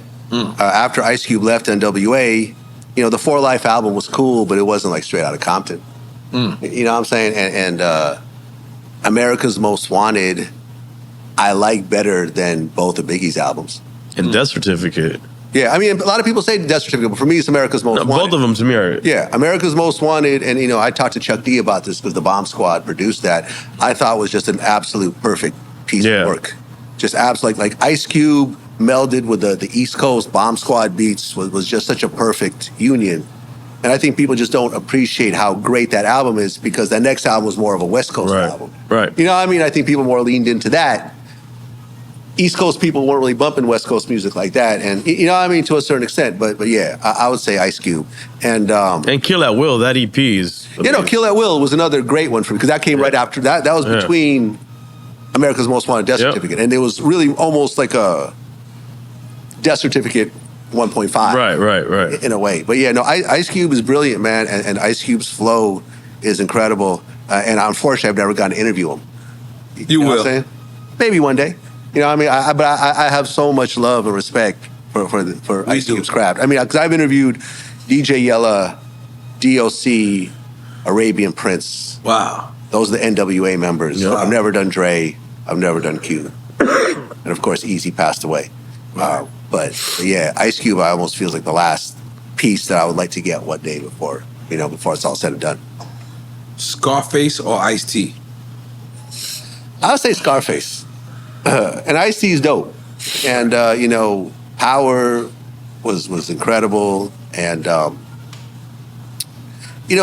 Scarface, like that first Ghetto Boys album with the mugshots, Mr. Scarface was walking down the block. Like, it's like, yo, what the fuck is this? Right. And then like that solo album where everyone's pulling out the guns and the key of coke on the table. It's like the level of creativity with this shit is just like through the fucking roof, And I think ultimately, Ice-T, I think he got into his bag with the acting thing. Right. I think once he did New Jack City, which I recently saw again, it's like, yo, Ice is dope, on the acting side of things. And I think he realized that there's way more money in it. But I think Scarface, that's like a rapper's rapper.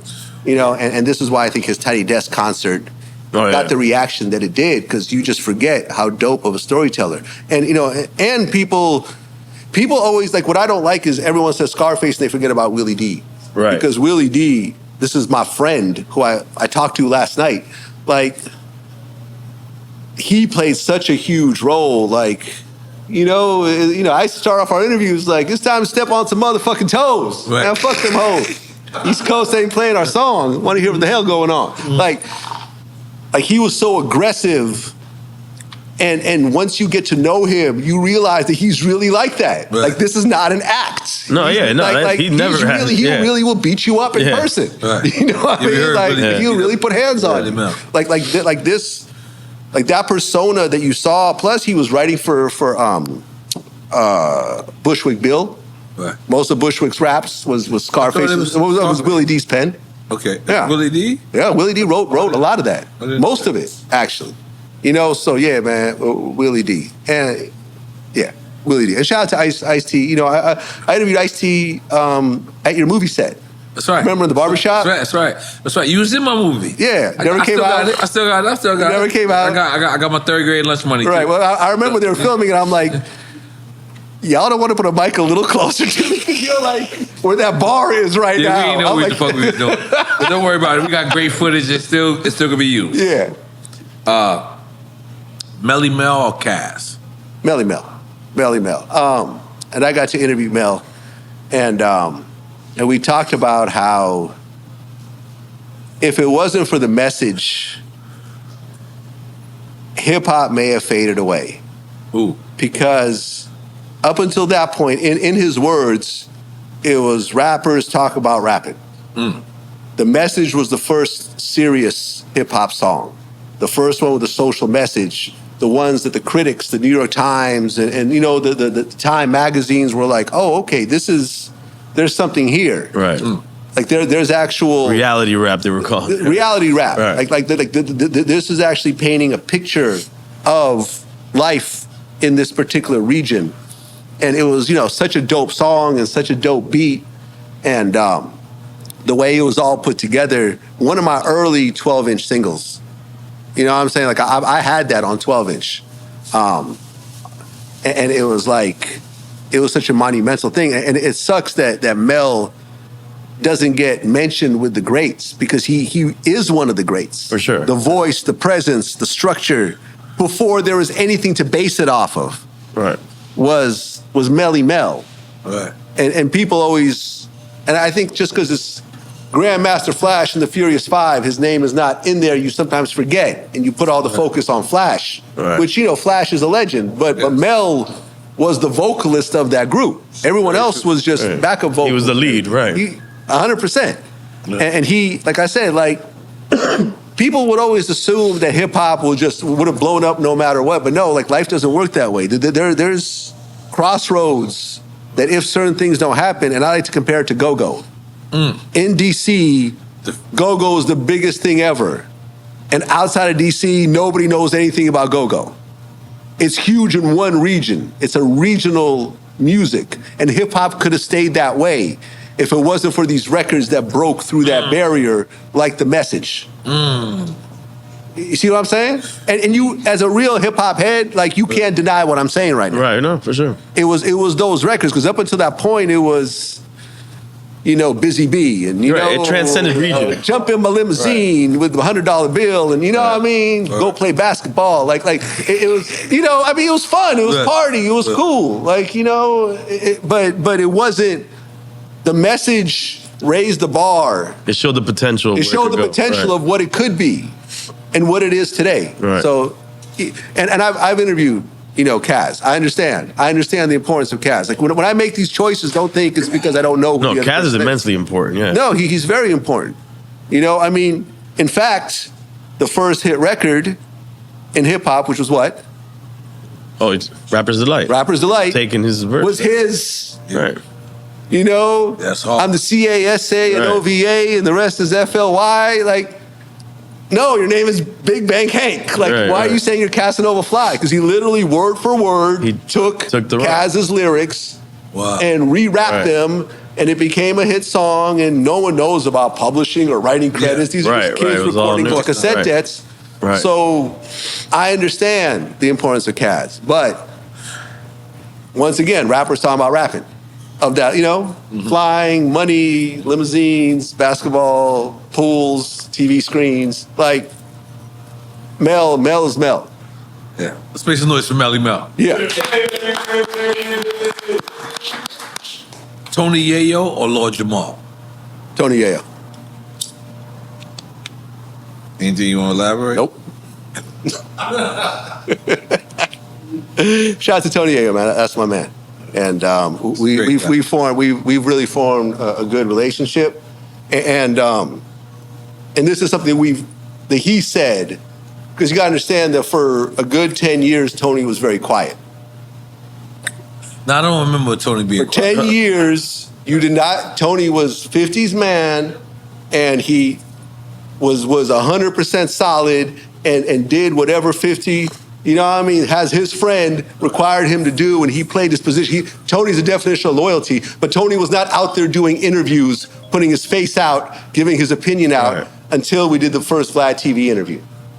And now Tony is like a media sensation. Yeah, he is. He did Drink Champs. That's right. After that, he did. Yes. Am I right? Am I right? But I gotta defend Yayo because maybe he wasn't quiet on the media scene, but he's. No, I know behind the scenes who Tony Yayo is. I'm not. Yeah. But what I'm saying is that the way that his visibility of where he is now, kind of in the same way that you found your second career, he's finding his second career. Yes. And now he's doing more tours and doing more features and everything else like that. And these are his words. And I feel that me bringing him on, and you gotta remember that first interview was tense. Right. You know, I know Tony's reputation. What did he say to you? And he said to you, he was like, Lloyd Banks don't like you or something like that. He doesn't. Yeah. Why doesn't Lloyd Banks like you? Dumb shit.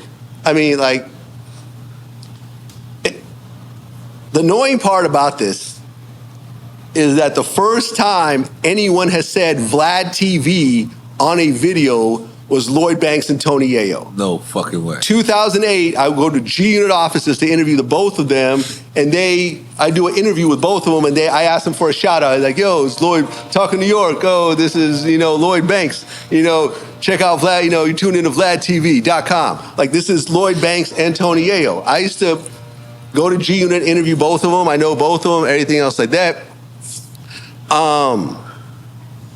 So this is so dumb.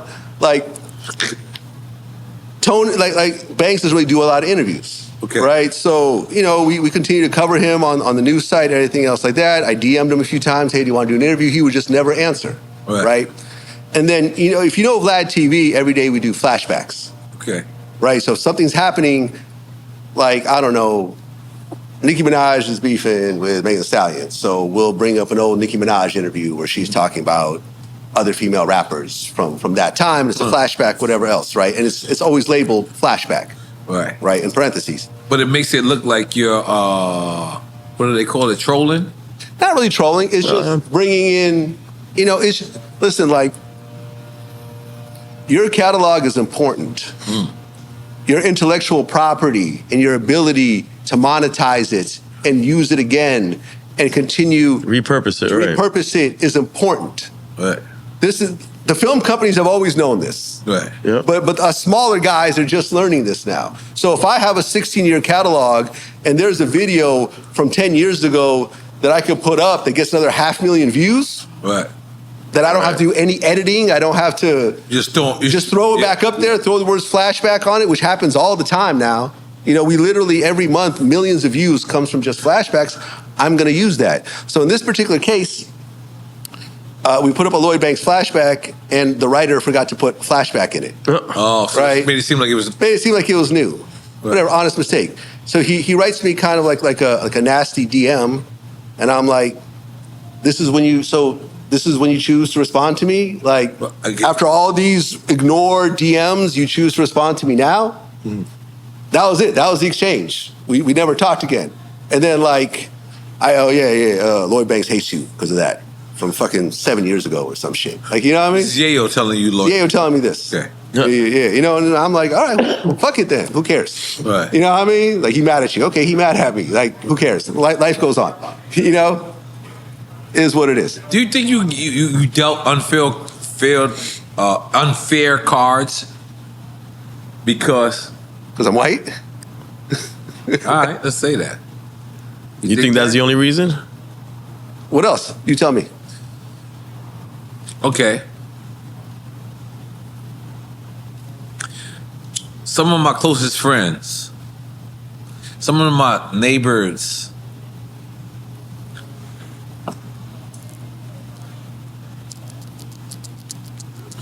they're white.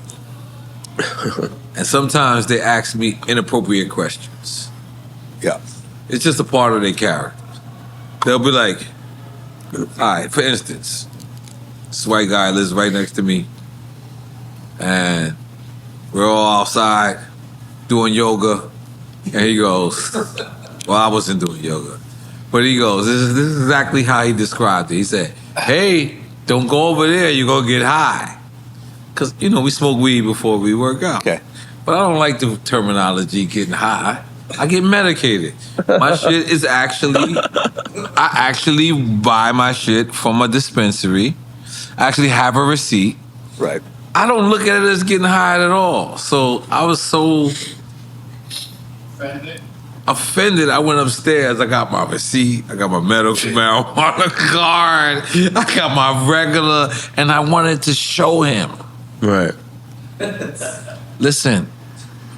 You're in the 90s talking about getting high. I get medicated.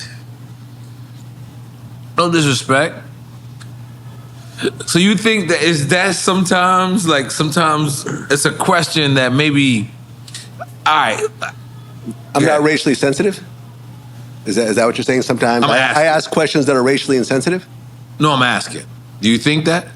I think being white, you're not going to relate completely to someone who's black. Let's just be honest. I respect that.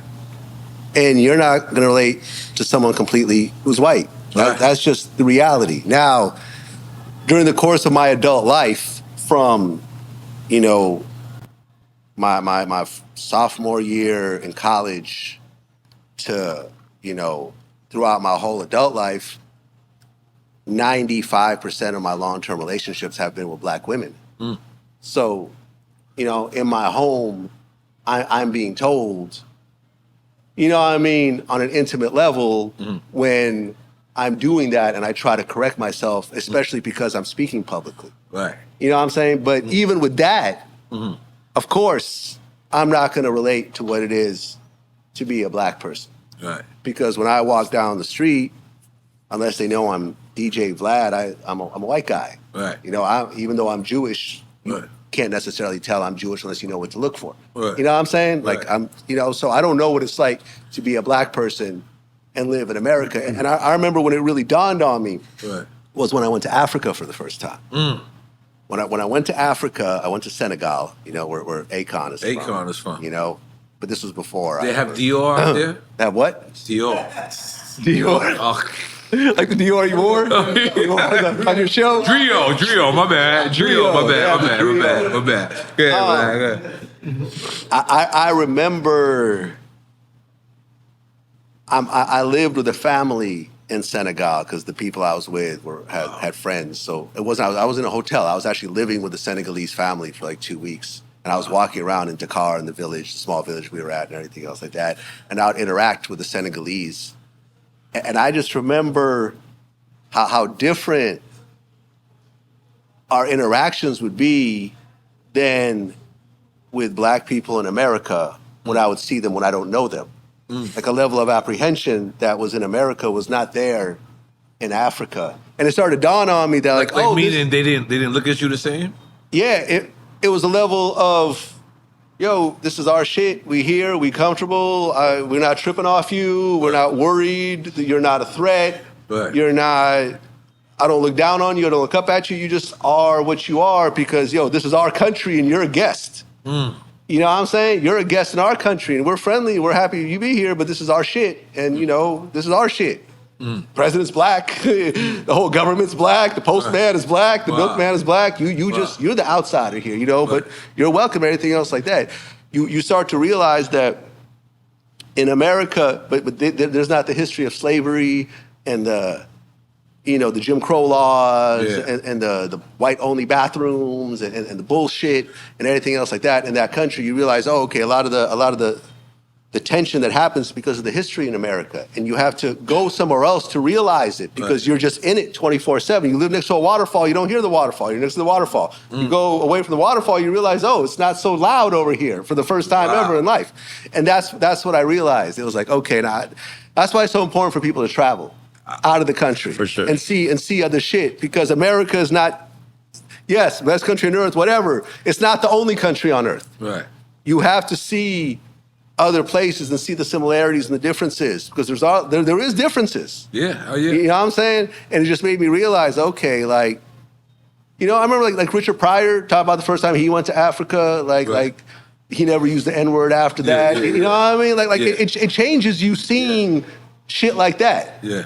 It changes you on different levels depending on who you are, man. So like I said, of course I'm going to be racially insensitive to certain things. You know what I mean? And I think to a certain degree, people tune in for that because I do have a large white fan base of hip hop kids who are thinking the same things that I'm thinking, and they're relating to me as a white kid who loves hip hop, talking to someone who isn't white. About these very serious topics, something that they'll never get to do. They'll just watch it on the internet. You know what I'm saying? So it is what it is. So yeah, I'm absolutely guilty of it, and I try to work on it on a daily basis. I'll tell you this.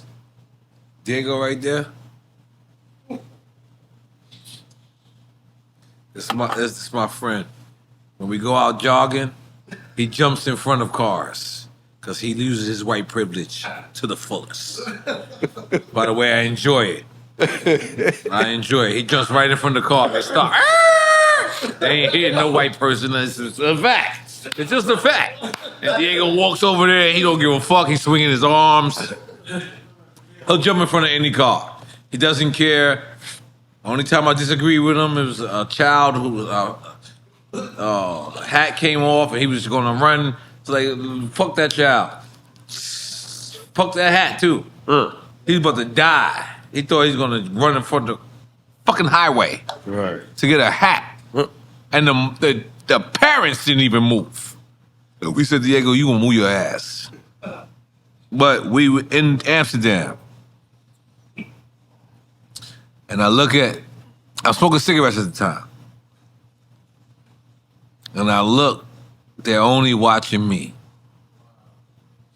I'm supposed to be the privileged person. You know, fuck that. I am the privileged person, I guess, right? Diego, you there? So I'm like, yo, I'm gonna go outside and smoke a cigarette. I smoke cigarettes at the time.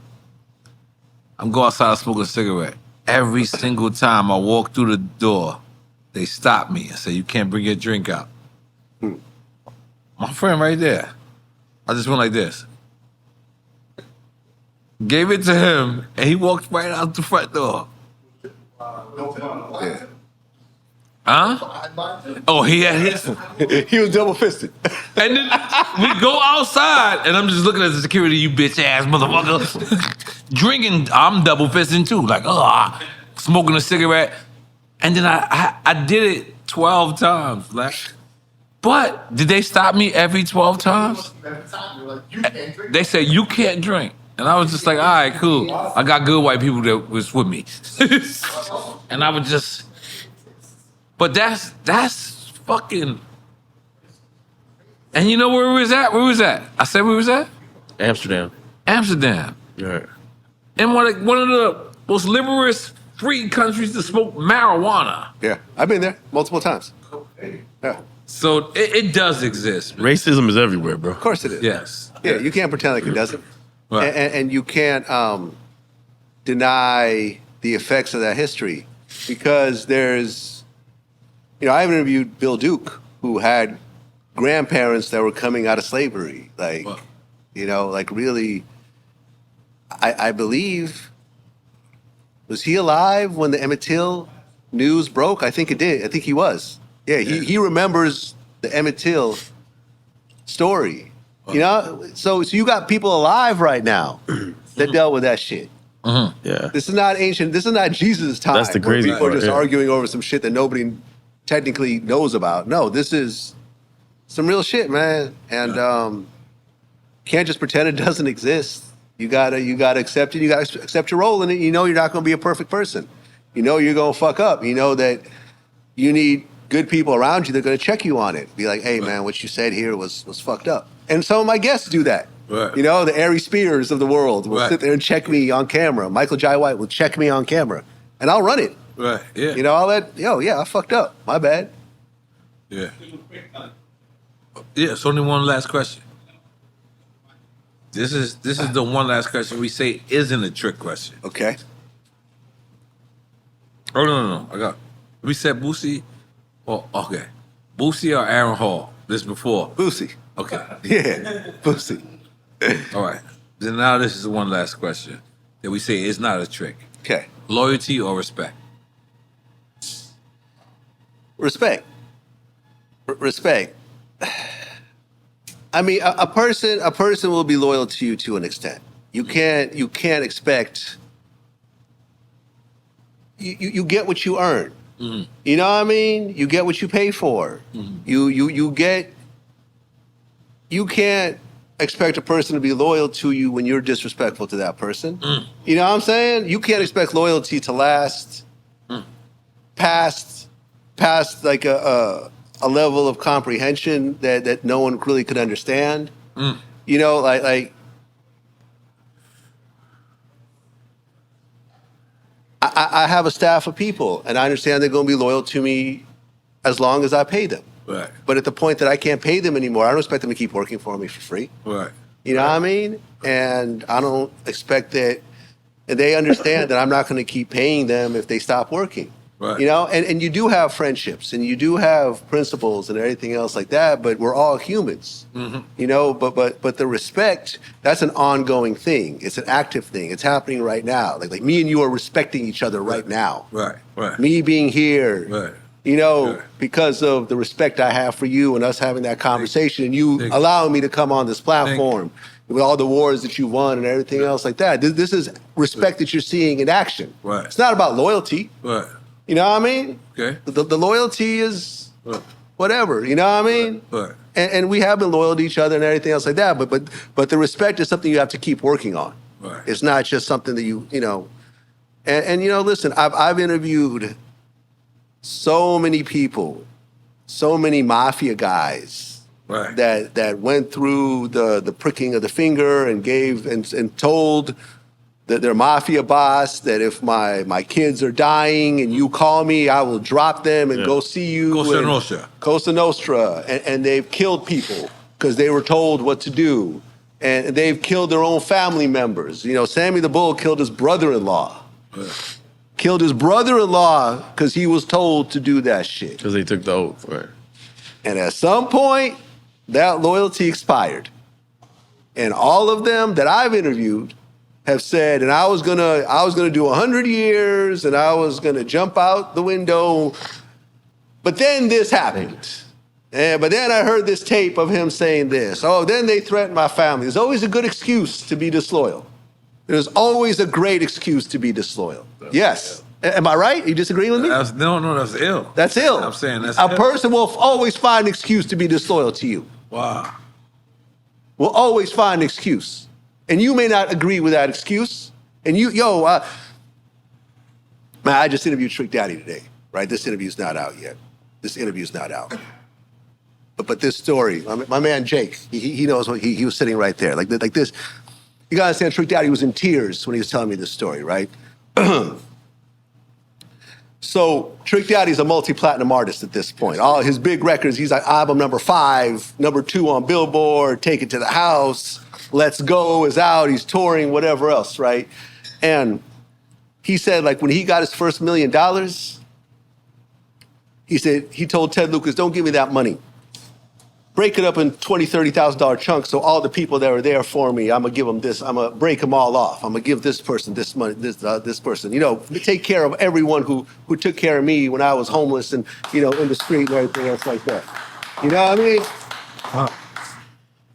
And he went back to Liberty City to go hang out on this basketball court, and he sees one of his friends that he paid off back then, but felt that he didn't do enough. And he said, felt like he didn't do enough, or the person felt that the trick didn't do enough for him. He said, man, you're not allowed on this fucking court anymore. Yeah.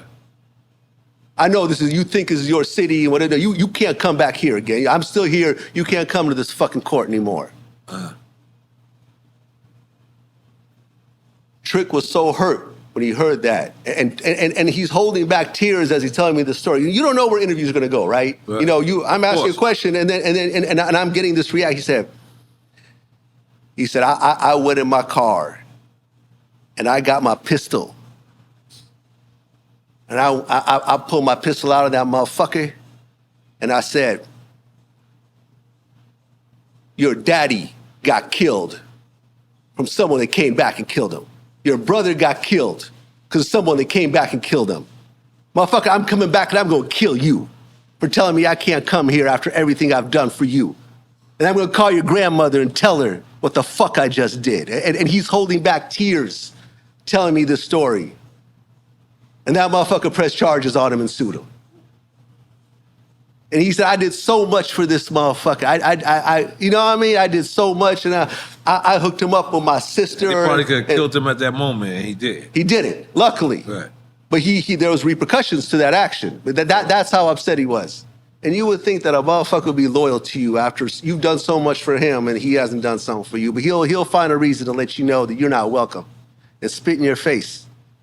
So I don't want to hear about that loyalty shit. That was disrespectful. It's about respect, because that's an ongoing process that we keep building with each other. I can't expect you to be loyal to me for something I did yesterday if I continue to be disrespectful to you today and tomorrow. Damn. So yeah, that's the easy answer for me. I ain't gonna lie, you ain't supposed to take a shot, but I gotta take a shot for your ass. That was mad deep. Shit. Holy shit. I'm gonna take a pee-pee. Oh, damn. I gotta take a pee-pee too. We in sync. Hold on, yeah, hurry up. Hold on. Come on, let's go. Underdog Energy! Now we doing something different. We changing it up with the hockey La Familia. Yes, we are. We're gonna start off straight with the hockey league. What we did is took all the first place teams against who they're playing against, and we're gonna go down like this. So the first game is Vancouver Canucks. They are the first place out of Pacific Division. They are playing Anaheim Ducks. Vancouver Canucks against the Anaheim Ducks. Higher or lower, who's winning? Well, this is very easy. How familiar are you with hockey? Very. Okay, continue. Okay, so it's Vancouver. No, we can't smoke. Higher, lower. If I'm not smoking, come on. I take Vancouver to score at least 4 goals in that game. Higher. EFN 4 goals in hockey is equivalent to 35-0. Are you talking to me? No, it's not.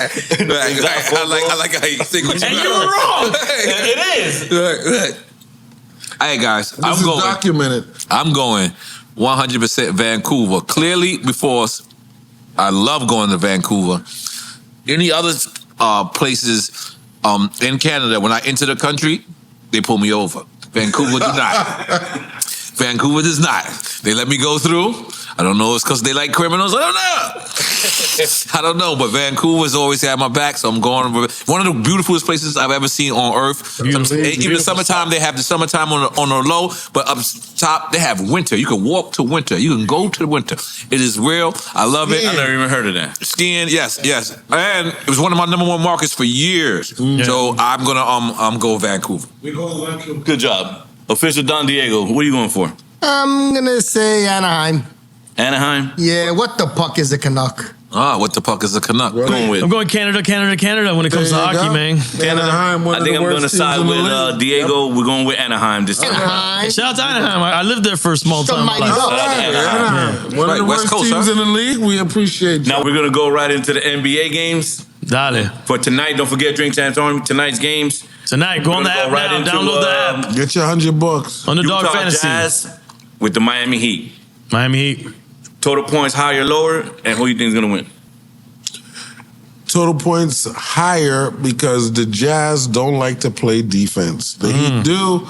It's going to be somewhere in the middle. I like it to go higher, being Miami's out. I've been picked the Heat, but Go it Heat. makes sense. Drink Champs Army, don't forget Underdog Fantasy app. Download it right now. Get in tonight's games. Use promo code the promo DRINKCHAMPS. code. Drink or There's champs. already people hitting me on Twitter. On I'm about to call it X, but it is Twitter. It is Twitter. It is Formerly Twitter. known as Twitter. Facebook. What's the other shit? Mark Zuckerberg. On your social media, they hitting you up. All my social media, people are hitting me, telling me how much I'm making the money. That's awesome. That's what it's about. And I'm having fun because I'm having fun with these picks. That's and you know, the fact that we can make a couple of people some money, a couple of extra dollars, you know, during these times, it's dope. And we're on point. Let's go. And we on point. Underdog.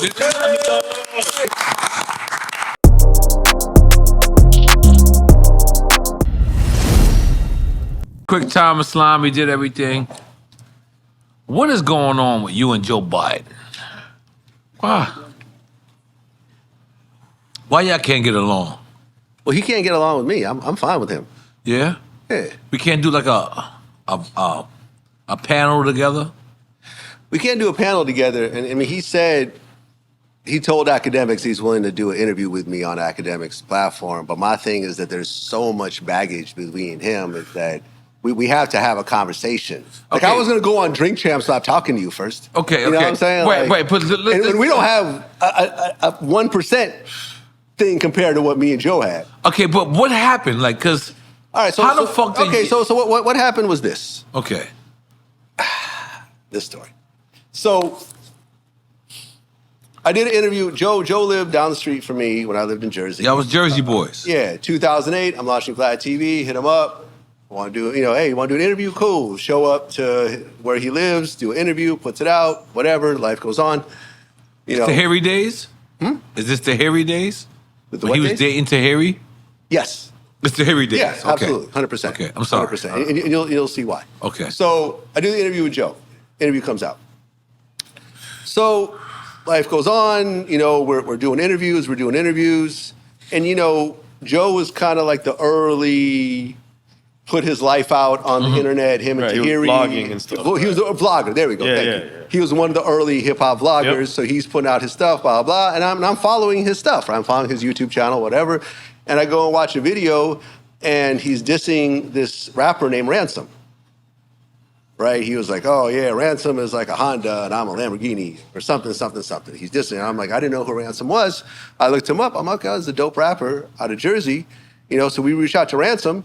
It was like, hey, we've seen... Okay, let me stop you right there. I gotta be this guy today. Okay. You have a relationship with Joe.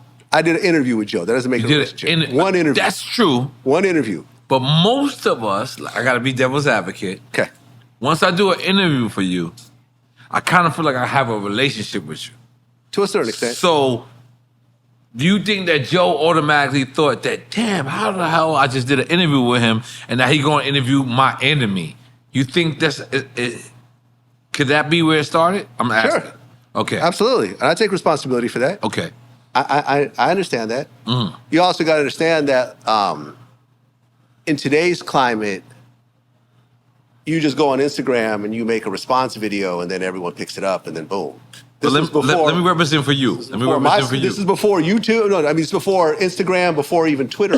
Right. Twitter wasn't even But let me represent for you. Yeah. There's been times I've done Vlad interviews and I regretted what I said. I called you. Yeah. And you honored me. Yes, sir. So, okay, continue. I just want to be clear of that. Yeah. There's been plenty of times I called you and I said, you know what? I might have not been in the right frame of mind. Bro, I remember we did the interview in your hotel room. Yep. And you called me up and you had me cut out like 90% of it. Yeah. My bad. Right? My bad. I think the Kevin Gates part was the only part that you okayed and leaving, and then that's the only thing. Kevin Gates? Yeah. I like Kevin Gates. Exactly. No. The part about his cousin. Like, it was him fucking his cousin? Yeah. Oh, yeah, that was sort of cool. a funny moment. I said, Yeah. hey, can I keep this one? Okay, fine. I'll keep this one in. But everything else I took out. Okay. Yeah. Right? You asked me to take it. Good. And you know something? This is like a professional courtesy in the business because I do interviews on other platforms and call them up and say, hey, can you take this part out? Like I did Breakfast Club. There was this one part where I felt like, if I respond to this guy, it's going to turn into a big fucking thing. So please take it out. They took it out. Life goes on. You know what I'm saying? And usually before it comes out, that's the time to ask, not to put it out. And I do that for you. People do it for me. Right. Whatever. Right? I respect that. So Joe talks about Ransom. And we hit up Ransom and say, hey, do you want to respond? And Ransom's like, absolutely. Hell yeah, I want to respond. So I send one of my camera people to go interview Ransom. Ransom responds, and then he raises it up a notch. Ransom starts talking about how Fabulous was messing with Tahiri, which I guess is the truth because they used to date before Joe, whatever else. Joe went ballistic after seeing this interview and decided to get a crew together and then take it from a war of words to actually a physical situation. And he goes on Ransom's block and some sort of altercation happens. But why do you have anything to do with that? Because and I'll explain to you. Okay.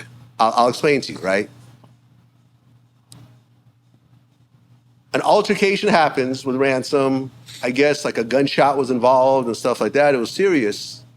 But you don't really know any of this yet until Joe puts out his response video bragging about what just happened and threatening Ransom that if he says anything, he's going to put out the video of the altercation. So we put that up. I mean, we put that on the site, and, you know, we're covering the back and forths of, you know, because VladTV.com is a news site. So then we get a call from Ransom. And he was like, yo, I got a video I want to give you that I want y'all to post. Ransom mistakenly on Math Hoffa said that I was filming it or something. I wasn't even there. I wasn't there for either of the filmings. Wait, so Ransom said that on Math Hoffa? On Math Hoffa was like, oh, Vlad was on the camera. Vlad was not there when we interviewed him about the Joe situation. Vlad was definitely not there when he handed me this video that he shot by himself. And when we watched the video, it's Ransom and his crew walking up to one of Joe Bunn's people. Not Joe. Not Joe. One of Joe Bunn's people confronting him about what had just happened, and Ransom's man slapping Joe Budden's dude in the video. And we put that out.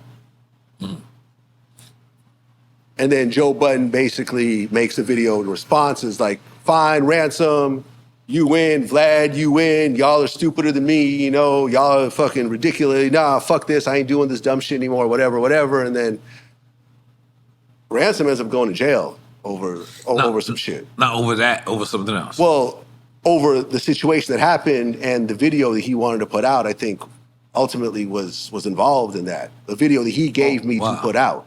The video that he provided for me. So this is the reason why people think you working with the police. That's the reason why, right there. Which is? Yeah, because that, you know, shit like that. Well, the video is one of his man slapping somebody. He didn't go to jail but for the fact slapping. that you posted it, that's Right. probably. But he asked me to post it. But you don't have to post Yeah, it. but- Of course I don't. But he asked You know me to there's post repercussions to those videos. it. He asked me to post it. And it's a slapping video.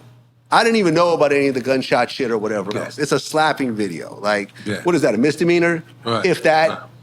Seriously. But it could snowball. It's like, I guess that's what people will say that. Well, like, would you do that today? Would I do that today? Would you continue a back and forth knowing that it could spiral out of control? No.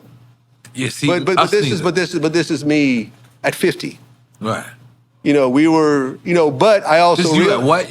I'm 50. On 50? No, this No, is he's me saying at as a 50 years 50-year-old. Oh, yeah, now. Okay, Not okay, at okay. 30. Yeah, exactly. Which was my age back as a 34-year-old. Exactly. You know what I mean? But you also realize that, okay, I'm going to pass on it, but someone else is going to put it out. Right. You know what I mean? So me not putting it out really makes no difference at this point. Right. But that's also the Right, drug dealer excuse. no, I understand, but there's lots of stuff I don't put out there. Right. There's lots of stuff that crosses my desk, and I'll actually call the person up. Right. And I'll say, listen, I just got this video or I just got this paperwork, and it's about you and it's legitimate, and I'm not going to put it out, but I'm letting you know that it's out there. Right. And somebody else might pick it Someone up. else might. Right. And I'm going to give you an early warning on this. Right. But I don't need to be the guy at the edge of all the drama anymore. Like, but this was a very different hungry Vlad back then. Right. You know what I mean? And this was very early in the internet, and this was very, Right. it's normal now. It wasn't normal back then. Right. And because of that chain of events, and it just turned into a fuck you from both ends for the next however many years. It'd be fuck Vlad, and it'd be like fuck Joe. Right. And he would say some shit, and he would do an interview, and I would be brought up, and I would do an interview about him, and he'd be brought up, and it just went back and forth, and but in my eyes, him and Ransom are cool now. Yeah. And that's when we really got into it with. That's who really the altercation happened. I'm just covering it. Him and Ransom are cool. He's still mad at me. I'm always like, I'm not tripping. Like, if Joe wants to get on the phone with me later today, I'll have a conversation with him. Right. And I'll take responsibility for the mistakes that I made. I don't know if he will, but it doesn't matter.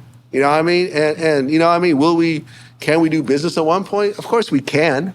But that's really more on him. But we can't just think about it when me and you had our tension. I'm not just going to come do drink champs, not knowing what I'm walking into. Right. You know what I mean? Right. Could be an ambush. Like who the fuck knows? Like, you know what I mean? No ambush at drinks. No, but I'm saying, like, you don't know. If like, your past is a pass, your past is a pass. Nah, but what I'm saying is, like, yeah, so that's really the me and Joe story. And neither one of us are scared of each other. Right. We all have money. We all have security. We all have guns. Like, we all men. We all have gotten to this point by standing up on our principles and ideals. We both have big fan bases. Like, it is what it is. But that's me and Joe in a nutshell. But I've always said, like, it's not that serious. I've been in way more serious shit than what me and Joe have gone through. Like, that shit is light as far as I'm concerned. So if he ever wants to have a conversation with me, but he just had Dr. Umar Johnson on, and when Umar brought up my name, he's like, fuck Vlad.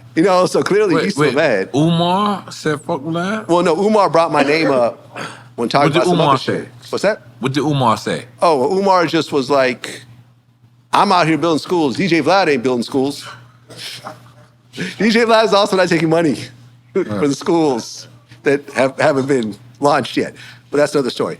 But when he said that, Joe was like, fuck Vlad. Oh, fuck.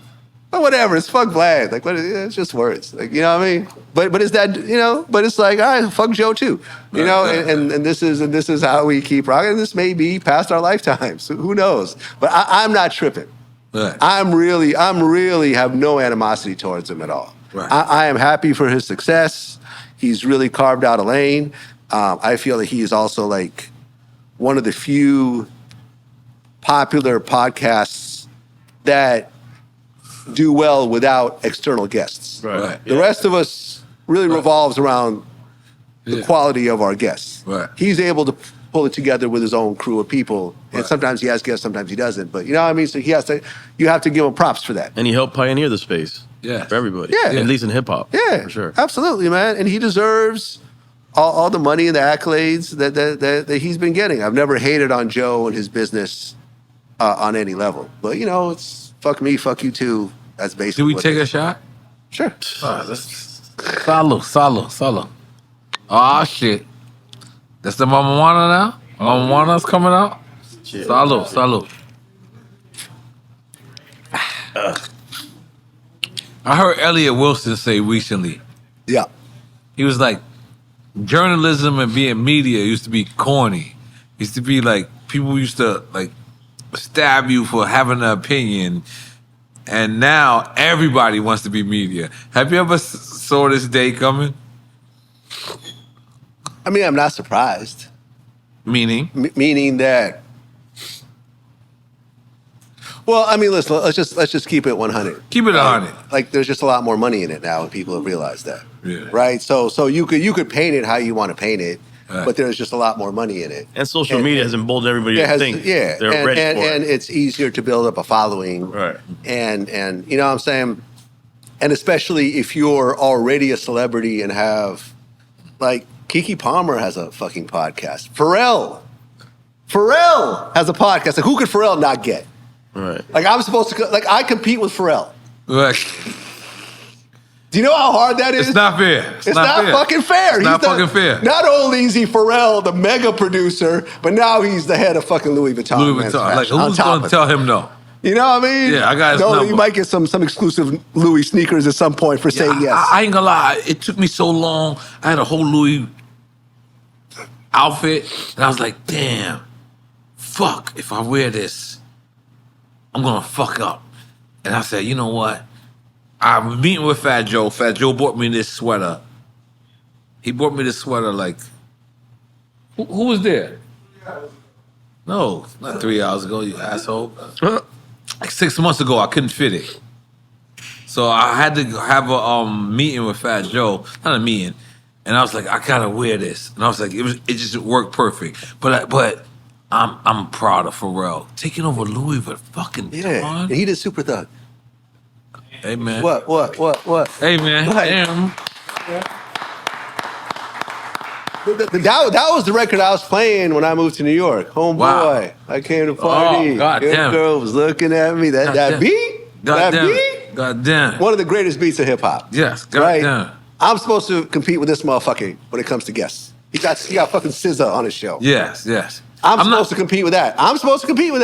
DJ Vlad. I'm not gonna lie. How do you feel about Zane Lowe? I haven't watched any of his interviews. You know, I mean, listen. I don't think nobody watches his interviews. You work for Apple, you're gonna get Apple. Like, you know what I mean? You're gonna get people. One of the big platforms, like working for Spotify, you're gonna get special treatment and special favors and everything else like that. I haven't watched enough of his stuff to say it's good or bad. I'm not just gonna. It's not like I'm hating or jealous of it, you know. I'm not hating or jealous of it. No. He has his role, but you know he doesn't own his own content and everything else like that. He has his own role in what he does, and you know he gets a lot of big guests and everything else like that. But I don't know. It's him and I do differently. But to answer your question, there's just a lot more money in it right now. Yes. And when you're already a celebrity, it's much easier. And you know. When people come to me and say, hey, I want to start a podcast, what do you think I should do? I always tell them the same thing. All the big podcasts, when you look at the landscape, they're only big because of the guests that they can get consistently. Yes. Yeah. Right? Kodak Black, Kanye. Yes. You know what I'm saying? Right. Like, the level of guests that you guys have gotten. Right. Nas, right. Like, you know, I remember back when you and I were talking. I congratulate you for that.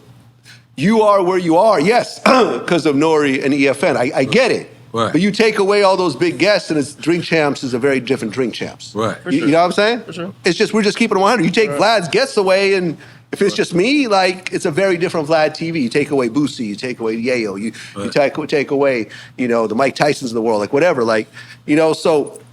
You're already a celebrity. You already have relationships. Right. But it's the story you tell. Okay. Yeah, no, but you know, and yeah, I mean, listen, there is a skill set, but you know, yes. you get the right guests and you figure out how to do this. You know, it's not like Shannon Sharp had to do a whole lot with Cat Williams. Right. Cat Williams let go. Right? Shannon Sharp. Cat Williams came with his Uzi loaded. Loaded. Like loaded. Yeah. And he had an extra clip in his 2 ears. Yes. He was ready. He had the shit in the socks.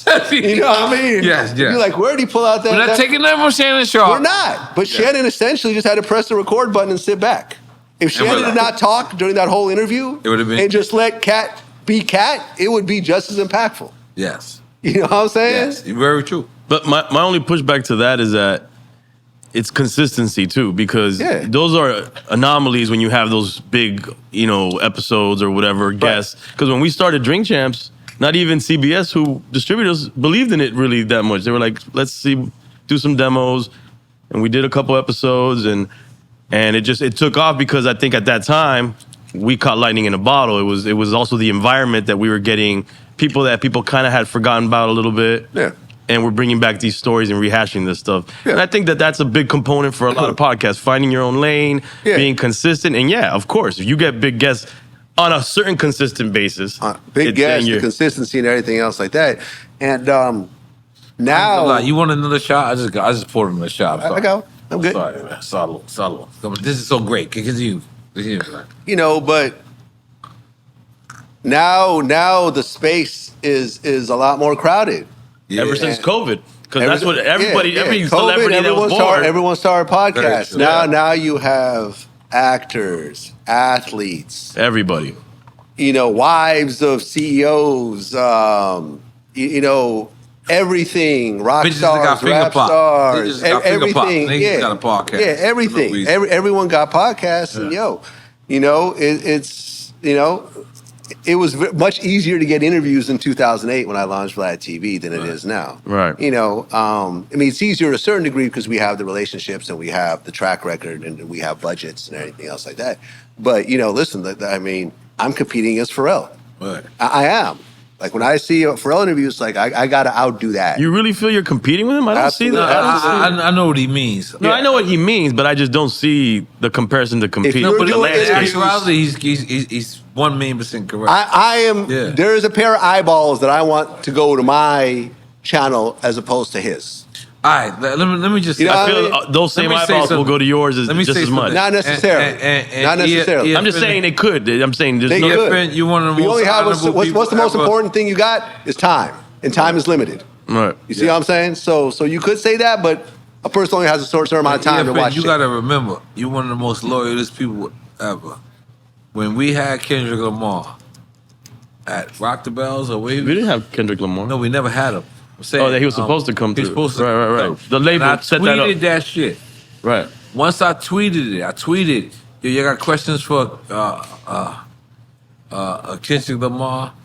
And then it was Rolling Loud that he was coming to Miami. Rolling Loud. Then all of a sudden, people called us and was like, this interview's not happening no longer, blah. And then Zane Lowe have it. And let me just say something, because I'm not going at Zane Lowe at all. I'm never actually diss Zane Lowe. I diss the politics that come along with Zane Lowe. It's not him using him as an personally. example.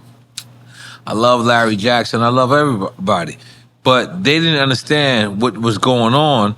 I did, because that interview was gone very fast. That's why I don't announce shit until it's already done. Unless it's a regular guest that I know that no one could throw a monkey wrench in. Yeah. I'll say, hey, what do y'all want me? Like I have a community section, like a paid member section of Vlad TV. So I'll go to the members and be like, hey, wish I asked Boosie in my next interview. Right. Because I know that no one could stop an interview between me and Boosie. Right. It's just impossible. Right. But if I had a Kendrick interview in the bag, I wouldn't tell myself about it. That's my learning. That's my learning. And it was me who tweeted. And in defense and to explain that situation, it was the label setting it up, and then he got in late, and he was headlining Rolling Loud. And he had to get straight to the stage. Yes, very true. So we were cutting it close with that one. Yeah, but you still can make shit happen. No, for sure. To make shit happen. Sure. Right. Yeah. But now when the thing is, you don't know how the communication is with his team and when the label's setting it up. You know that. We haven't had a TDE interview since 2010. Well, it was Interscope that was actually the... So, and me and Top know each other. Right. He called me last year. We were neighbors, I think, actually. So it is what it is, man. It is what it is. Are you satisfied with what hip-hop has presented to you? Or... It surpassed my expectation. It's past. It's your past. Of course, man. Like I started later. Like I moved, like I was doing hip hop full time when I was about 28, 29. I wasn't like you that started as a teen. Yes, that just grew up into it and always has been part of it and grew up in a section surrounded by rappers. Right. You know what I mean? Right. Like you grew up around the Nas's and the Mobb Deeps and that came later to me in life, and then I just thought it would be a hobby, you know, and to realize one day, like I'm actually part of this. Mm-hmm. Like I'm legitimately part of this. Yes. Hip hop fans are fans of DJ Vlad, of Vlad Lebovny. Of Vladislav Lebovny, the name I was born with. Right. A kid from Ukraine that didn't speak English when he was born. That now I'm actually a real. That's worth more than me than any check or any award or trophy or car or house or piece of clothing. It's like I'm actually part of the hip hop story in my own way. I'm not a rapper. I'm not a producer. Right. I don't sign artists, but I do what I do, and I do it at the highest level. Right. And I have millions of people tune in every day. Right. To hear what the fuck I got to say in this genre that I love, that I've devoted a large chunk of my life to. Really, at this point, from about 20, I'm almost half my life to at this point. Right. Like, I didn't think this was realistically gonna happen. Right. Was I watching Yo MTV Rap saying, I'm gonna be the next Ed Lover? Did I read Double XL saying, and the source and say, one day I'm gonna have a media outlet that's bigger than both of these motherfucking media outlets, which today is true. Wow. Right? Vlad TV is, you combine Double XL and the source and you don't have a Vlad TV daily impact on any level. It is what it is. You know, shout out to the freshman issue, and that's where it ends for Double XL. Right. So it's like the fact that I know that I'm part of this legitimately. And you're gonna have your detractors. That's fine. Everyone does. You know? Not everyone is a Jay-Z fan. Not everyone is a Nas fan. Not everyone's a Biggie and a Pac fan. But to know that I'm legitimately part of it has so exceeded my expectations, because I didn't think this was realistically ever possible when I was listening to the first Eazy-E album. You came from a different mind state, because early on, it was clear that you were going to be part of this. You know, how old when the CNN album came out? 19. But how old were you? 97. How old were you? I was 17. You were a teenager. Yeah. My junior year in high school, you gonna tell me that I'm gonna be part of hip hop? San Mateo, California, white kid named Vlad Lebovny? Fuck out of here! Come on, it's a joke. Like, so what do you want? What would you want your legacy to be known as in hip hop?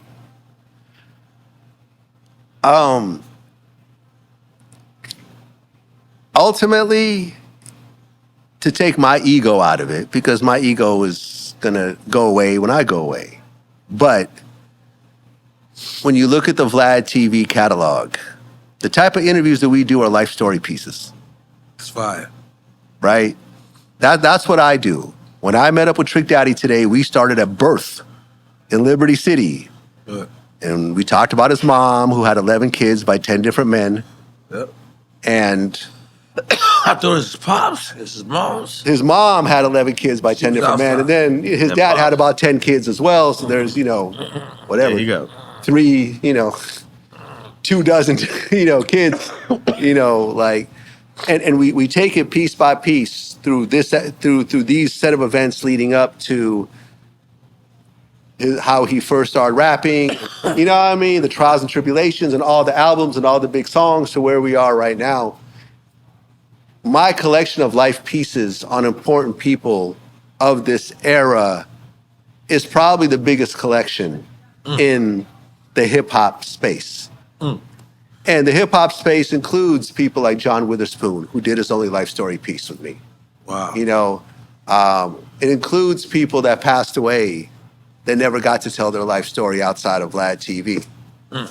We have that collection, that catalog, that unless someone manages to destroy it somehow, will be around for thousands of years. Way past my family will be able to benefit from this. But you know, that's cool, but when people write report, like when you know, like you watch a movie like Boomerang and you're like, yo, the mushroom belt guy, like this guy's, you watch Friday, yo, Pops, like, yo, who is this guy? There's only one place to find out who he really is. Yes, there's pieces, there's interviews that you could piece together and somehow mush it together, but to hear about how he became who he is, Right. we're the only ones that actually bothered to do the research and put our resources into that.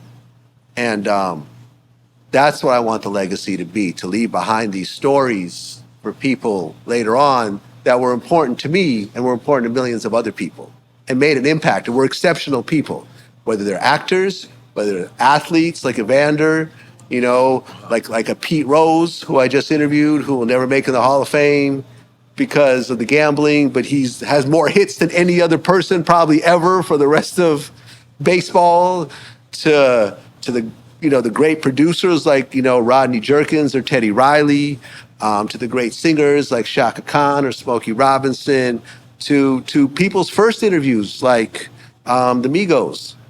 You know what I'm saying? Like First Migos interview? Yeah, it was with me. Get the fuck out. Yeah, in Atlanta. First ever Migos. First ever. Who called you? QC? No, I was in Atlanta, and Coach K was like, I was trying to get a Gucci interview, a Gucci Man interview, and Gucci was being managed. Clone or regular Gucci? Regular Gucci. Okay. Before he got cloned. Okay. And Coach K was like managing him, and I was like, yo, how can I get a Gucci interview? Oh, I got you, but can you first interview this new group that you know we're pushing right now called the No Migos? information, and you a research-driven person. I just had to make it work. And So how did you make it Offset, well, you know, I just asked a few kind of general questions, got a little information from him, and you know, it was relatively generic. Offset was locked up at the time, so it was really just Quavo and Takeoff. You know what I'm saying? But that was their first ever interview. What the fuck? You know, so these pieces that, you know, can be upscaled through AI, and you know, you create 4K versions of it, even though they're low quality. Right. You know, which we've been doing with some of our older catalog pieces. Like these are important pieces, man. The Keefe D interview is an important piece. Yeah. That's an important piece because Keefe only told his story completely for the first time ever on Vlad TV, Right. and you saw what happened Right. with all that. That's the real legacy that I want to leave behind. And I think that's an important thing. And you know, I mean, and yes, I do. Me and Boosie, we rock out, we talk about current events and everything else like that. And that gets 10, 15, 20 million views sometimes, and that's dope. Right. But the underlying, you know, that's almost the engine that kind of drives the underlying purpose. You know what I mean? You always got to do different stuff to get what it is that you really want to accomplish. And it's a good way to accomplish it. Boosie's my man. These are fun interviews. Right. You know, but like, yo, like these stories that a lot of times are being told for the first time ever. Not everyone's going to get a documentary about them. But a lot of people have Vlad TV pieces of them telling their own story. All right. When is Vlad TV documentary coming out? I don't know.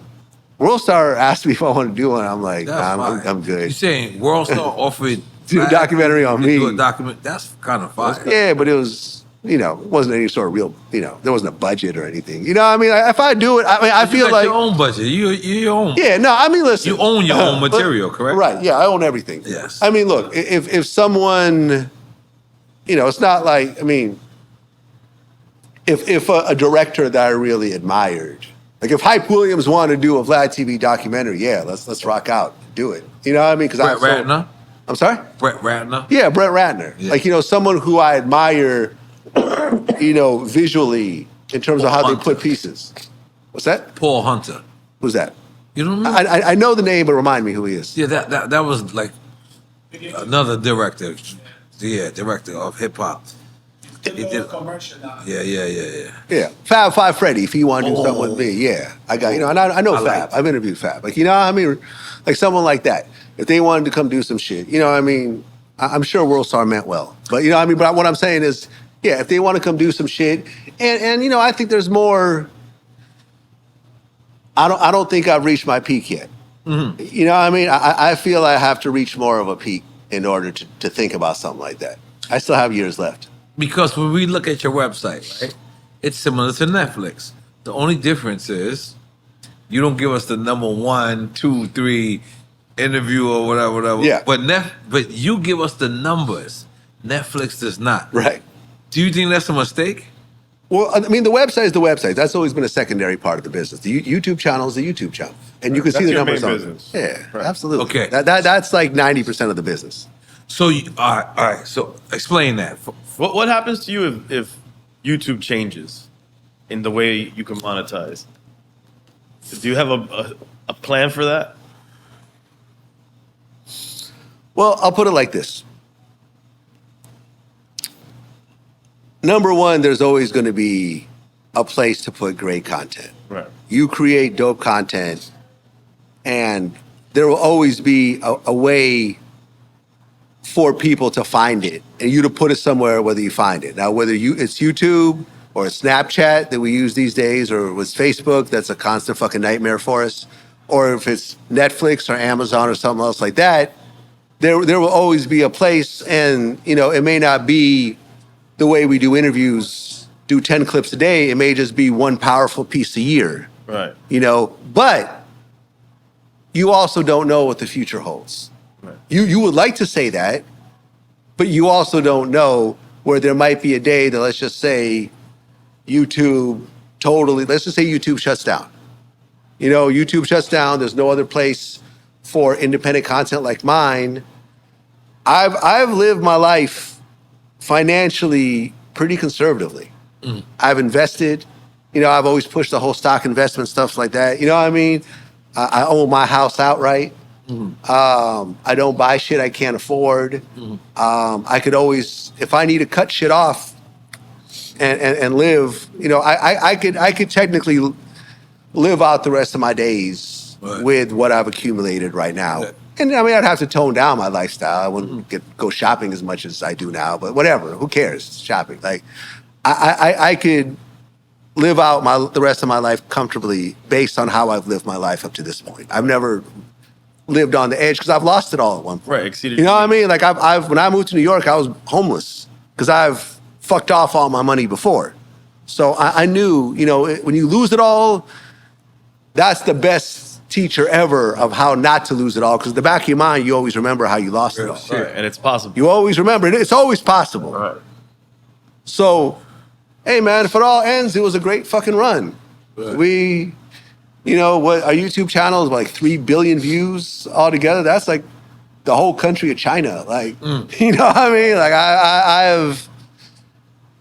I walk around, I get love. People want to take photos with me. They tell me how much, you know, they'll talk about certain interviews that connected with them. Like, you know what I'm saying? Like, I've helped people out. I've put people on. You know, I think really like, I remember Birdman, you know, the first time we spoke, he was like, you the first one that really kind of mixed business with interviews. Interviews have always been kind of a free thing in the media world, and you started paying some of your guests, and you've turned into real businesses. And I you know what I mean? Like, Lunel, you know, talked about, you know, recently, because she put this out publicly. I never said anything, but publicly. The comedian was like, awesome, she publicly said like how I was one of the few people when the pandemic hit, and she was fucked up because she couldn't tour. I was one of the few people that helped her out financially to make sure she was okay.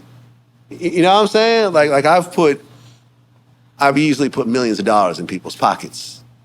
You know, for just, you know, like the Tony Yayos of the world found new careers of just doing interviews. Right. You know what I mean? Like actually supporting part of their lifestyle through just beating up and talking shit with people. Like, you know what I'm saying? So, man, I'm good with that. It's been a 16-year run at this point. Like, goddamn, make some noise for that. If it all ends after Drink Champs, like it was a hell of a fucking run, man. I've done a lot. I've done more than I ever thought I would do. Let's talk about Dame Dash. Okay, here we go. It felt like you guys had a relationship. Yes. It felt like, and then it just went all downhill. All downhill. I can't understand. I swear to God, like you said, you do research. I've literally tried to understand where this started at. Sure. I cannot find it. I mean, maybe because you guys are two honorable guys, and I don't know. You tell me where this went wrong. So let me just start out with this. All of us admired Dame Dash. All of us. Yeah. What he pulled off as 1/3 of Rockefeller and the epic heights of this, and Dame, I know you're gonna watch this, so, listen to what I'm saying right now. Everyone loved Dame and what he represented, his bravado and the way he approached things and everything else like that. We all loved it. So when I had a chance to interview Dame, I was excited, and I did an interview with Dame. It went well. He was in LA. Hey, can you come down and do an interview on my platform? He had like this rental house in Malibu. Cool. Went down, did an interview. Cool. So you went to his house? Went to his house. Okay. Then I invited him to my personal house in Calabasas at the time. He came over, he chopped it up. He invited me to his house. So this is 2 interviews or this 3? No, these aren't interviews anymore. We're just hanging out. Together. There was 2 interviews, and then he comes to hang out and just hang out and talk. Cool. Smoke You guys at are my building house. a relationship. We're building a relationship. Right. Then I go to his house, and we're talking, and he was like, "Yeah, I want you to be president of my company. I'll give you 20% or so." I'm like, "I'm good, Dame. I got my own shit." And Dame at that time is like kind of like sort of sneak dissing. He's like saying my sneakers are fake, and kind of like little sideways shit. And I'm running a sneaker site. Like, come on, like I'm not wearing fake sneakers. He just doesn't know sneakers. I mean, he just didn't know what he was talking about in that case. But he's making little snide comments about my content, stuff like that. Cool, whatever. He was like, I was like, yo, why don't we? And me and you actually did this at one point. I'm like, hey, some of the content you're creating, why don't you let us run it on our channel, and we'll split the profits with you. Me and you did that for a short time, okay. I remember at one point. Because we already have the followers, whatever. We have the deal with Complex, and he was like, well, now, why would I do that? Why don't you just set me, introduce me to Complex so I can get a deal over there? All right, cool. Introduce him to the president of Complex. You know what I'm saying? Noah at the time? Nah. It was, I don't want to say his name. Yeah, no problem. Complex. I don't want to put him on blast. So then we kind of, the relationship is kind of going, whatever. I asked him, hey, like Jay did something, and I said, hey, do you want to comment on this? Do you want to do an interview to comment on this thing with Jay? Because we all know that he talks about Jay a lot. It just is what it is to this day. He's like, yo, why would I comment on what another man does? All right, cool. Then, like 3 days later, he does an interview commenting about Jay. And I hit him. I'm like, yo, I thought exact subject.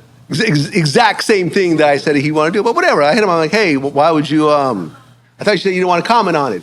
And then it started sort of like a bad exchange. Because what he felt like you thought that he was obligated to you. Well, he wasn't obligated to me, but it's like, why would you tell me you don't want to talk about it? Just talk about himself. Yeah. It doesn't make sense to me. Right. Just as someone who I'm building a relationship, just explain it to me. Okay. Either you don't want to talk about it, or you say, he could just, no, I just want to talk about it on my own platform. All right, cool, no problem. But cool. Saying I don't want to talk about it, then you talk about it. So it was just a weird exchange.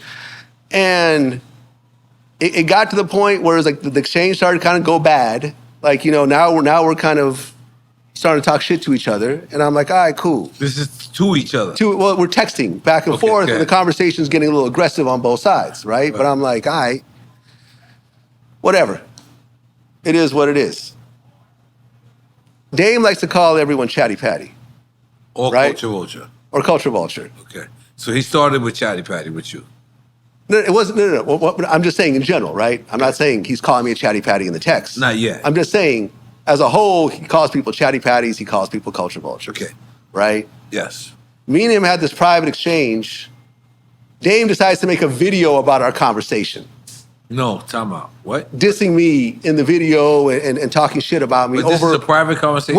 Yeah, but he made a video talking about our conversation and our falling out. But I'm the Chatty Patty. But he's the one that made this whole thing public. When I felt like it just could have been worked out privately between the two of us. I'm not saying anything publicly about it. Like, this is, you've been to my house, I've been to your house. Like, why are you suddenly making videos about me when I thought we had a private relationship? You know? And then, on top of that, remember I told her I set them up with Complex? Yes. Dame doesn't understand how video business works. You know, he puts these videos out, they're getting whatever, 500 to 1,000 views, he gets a check from Complex that's not very big, so he starts dissing the president that I introduced him to. Publicly. Okay. And this is the man that I made most of my wealth with. All right. So at that point, I was done. I said, I'm done. And you walked away.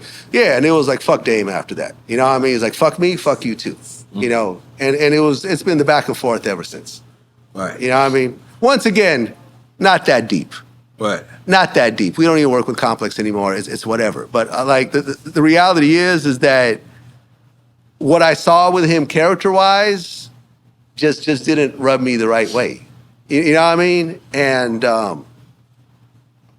you know, I just was like, this ain't the type of person I could do business with. And that's that. And Dame is someone that I really look forward to doing business with and having on my show, because his personality is he has a dope personality and he says a lot of interesting things. You know what I mean? I think he could really have a real strong fan base and anything like that. But based on our interactions, business-wise, it just didn't work. And when you get to a certain level of business, you work with the people you like to work with. So let me ask you, right? He critiqued me. And he said that I had Leo Combs on here. Yeah, I had Leo Combs also on my show. And I didn't ask Leo Combs about him. I didn't either. Yeah.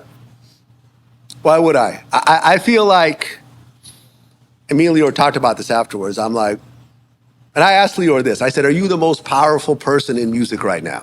And of course he's going to deny it. But he's the global head of YouTube Music. Which is? YouTube Music. Which is one of the most global. Not the American head, not the North American head, not the Northern Hemisphere head. Right. The global head of YouTube Music. Yeah. And YouTube is the biggest music platform on the planet. It's bigger than Spotify. Right. It's bigger than Spotify, TikTok, Amazon, Apple, whatever the fuck else new platform comes on, you put them all together, they're not going to add up to YouTube. And my thing was like, when I told you about the life story pieces, I have this very important person. I'm going to talk about Dame Dash dissing him. Like, I'm not going to spend my time asking that. There's more important shit to talk about. Right. You know, like how he became the first hip-hop president of a major label. The first. Before him, it's never been done before. Who? N.O.R.E. Yeah. You know that. Yeah. Once Def Jam became, that conglomerate, and he was head of that conglomerate, people downplay. But you do say you like to push the envelope, so would you afford that same respect to somebody else? Like what you did to Tyson would have been the same thing if you would have asked N.O.R.E. about Dame. In a way. Well, I mean, I had a limited amount of time with Dame. You know what I'm saying? I had a very limited amount of time. I'm sorry, my bad. Leo. Yeah, I had a very limited time with N.O.R.E. If you watch that interview, it's very short. Right. It's not my usual 2 hour. So, sorry. I didn't really get into the Rockefeller story. Okay. And quite honestly, he actually gave N.O.R.E. props in that interview. And I was like, what N.O.R.E. gave Dame props? Or N.O.R.E. gave Dame props in that interview. I was like, what was it like to help create, under Def Jam, these mega stars like Rockefeller and, you know what I mean? And the DMA, Rough Riders and so forth. And he was like, hey, that they would have been superstars regardless. These guys were ultra talented and I was just there. You know what I'm saying? And had I had more time, I would have gotten into it. Maybe I would have touched on it like somewhat, but, I was focusing on the important shit in that piece. And I just felt like N.O.R.E. dissing him wasn't that important. Mm-hmm. And, you, I guess, made a similar choice. Yeah, I did. Yes, Yeah, I know I got shots right here. Well, I understand I pick and choose sometimes, man. None of us are perfect. And yeah. The principles are always going to have a little bit of sliding room, you know what I mean, to a certain degree about certain things, not everything, you know what I mean? Like there's certain unexcusables, but like, you know, you're going to, in your job, you're going to shift a little bit here and there. That's just life. That's just business. That's just motherfucking life. Yeah. So now let me ask you the $1 million question. I always see you with mics on. Why I don't see you with mics on no more? Life goes on, man. Life goes on. And, you know, people drift apart. Right. And it just is what it is. I have no animosity towards him. And I haven't seen him or talked to him in about 3 years. And, you know, life goes on, man. Yeah. Sometimes people are in your life for a certain amount of time. If you don't want to talk about it, you don't have to talk about it. Yeah. What was the needle on, what is it called? I'm just going to skip this. The straw that broke the camel's back. I'm just going to skip this. But I can tell you that neither one of us are, you know, both of us are happy with the decision. Right. Neither one of us are trying to connect with the other, and we're all living our lives. And it's not like a one-way or, you know, anything else like that, man. It's all good. Yeah. Hell yes. Hell yeah. What's with the drum set behind the interview? It's not, it's really not a significance of it. It's just that the studio that we started using in LA just happened to have a drum set there already. Like Death Row background. And you just feel like you don't want to ever change it? I mean, you know, it's the same studio. Right. It's the same drum set. But then when we built our studio in New York, it's like, oh, okay, like people know us for the drum set. So we actually create our own drum set in New York. So when you see like the academics interviews or the, you know, I'm trying to think, just the New York centric interviews, like the, you know, the 1090 Jake interviews and so forth, the Matt Hoffa interviews, you'll see a different drum set. But that's our New York studio. Right. But, you know. But you feel people are just, visually they're used to it. So yeah, it's just, you know, so you just keep the drum set, man. You know, so it's one of these like happy accidents. Right. If it's working, why change it? Yeah, exactly. Okay, so one of the very first times, by the way, you're my friend, I know you. I did 15 million thousand Vlad interviews. But one of the first times I feel like people like zeroed in on you and was like, it's because of AR app. Okay. Why do you feel like people zero in on you for that? Even though you... I mean, when something terrible happens to a person, like they get, 30 years in prison? That's what you got? Yeah, it's some hideous number. Wow. It's like a 30 or 40 years. It's a hideous number. When something catastrophic happens to somebody, people look at everything that's out there and they jump to the conclusions. Oh, okay, well, that was because of this. You know, like, you know, I interviewed Dion Dawkins yesterday, the captain of the Buffalo Bills. And we talked about the Damar Hamlin cardiac arrest that happened last year. Remember, he had the cardiac, he had a heart attack right there on the field. Yep. Right. Everyone thought he was going to die. What did social media say? It's because he was vaccinated. Right. That's all I saw. Vaccinated was trending #1. Like who the fuck knows if he was vaccinated or not, right? Who knows this? This is not public information. This man had a 1 in a billion situation where I heard a doctor explain it. If your heartbeat as it's going up and you get a really strong impact as it's going in a certain direction, you could have a cardiac arrest. And it just so happened that out of the thousands and thousands and thousands of games with the hundreds of thousands of players, this just happened. He had a cardiac arrest. But people will be like, he got vaccinated and that's why he had a heart attack. And he's 26 years old and he's healthy. There's no other explanation for this. And this is what we're going to run with. And this is just what social media does. This is the nature of the beast. All right. So when you see ARAB get 30 years and you see an interview with DJ Vlad where he's talking about his past criminal activities, what he used to do, you start to try to put the pieces together and say, well, obviously, this is why he got the 30 years. You're not reading the transcripts. You're not talking to him. You're not talking to his lawyer. You're not watching the news. You're not reading articles about the case. You got this Vlad TV interview with 1 million views, and you're like, well, this is the connection, obviously. Reality is, A.R.A.B. had a snitch who took the stand against everybody about a bunch of shit that had nothing to do with my interview. He took the stand and testified against every fucking person and put everyone in prison over some really serious charges. But people are going to jump to conclusions, you know?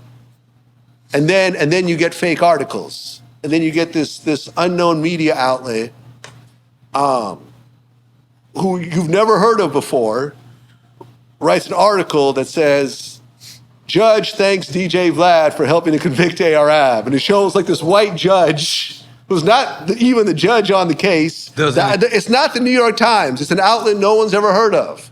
And suddenly I'm trending. And motherfuckers like Questlove is like retweeting it and commenting about the shit. And he's got 10 million fucking subscribers. And he doesn't, you know, and then when I tell him this shit is fake and show him talking about it, he blocks me. Like, you know what I'm saying? Instead of taking responsibility for what he just fucking did. And then this just builds. And then people will just jump to their conclusions, and this is what you gotta hold. Has A.R.A.B. ever said that something I did with Vlad has something to do with his situation? No. What does he have to lose at this point? He's doing his time.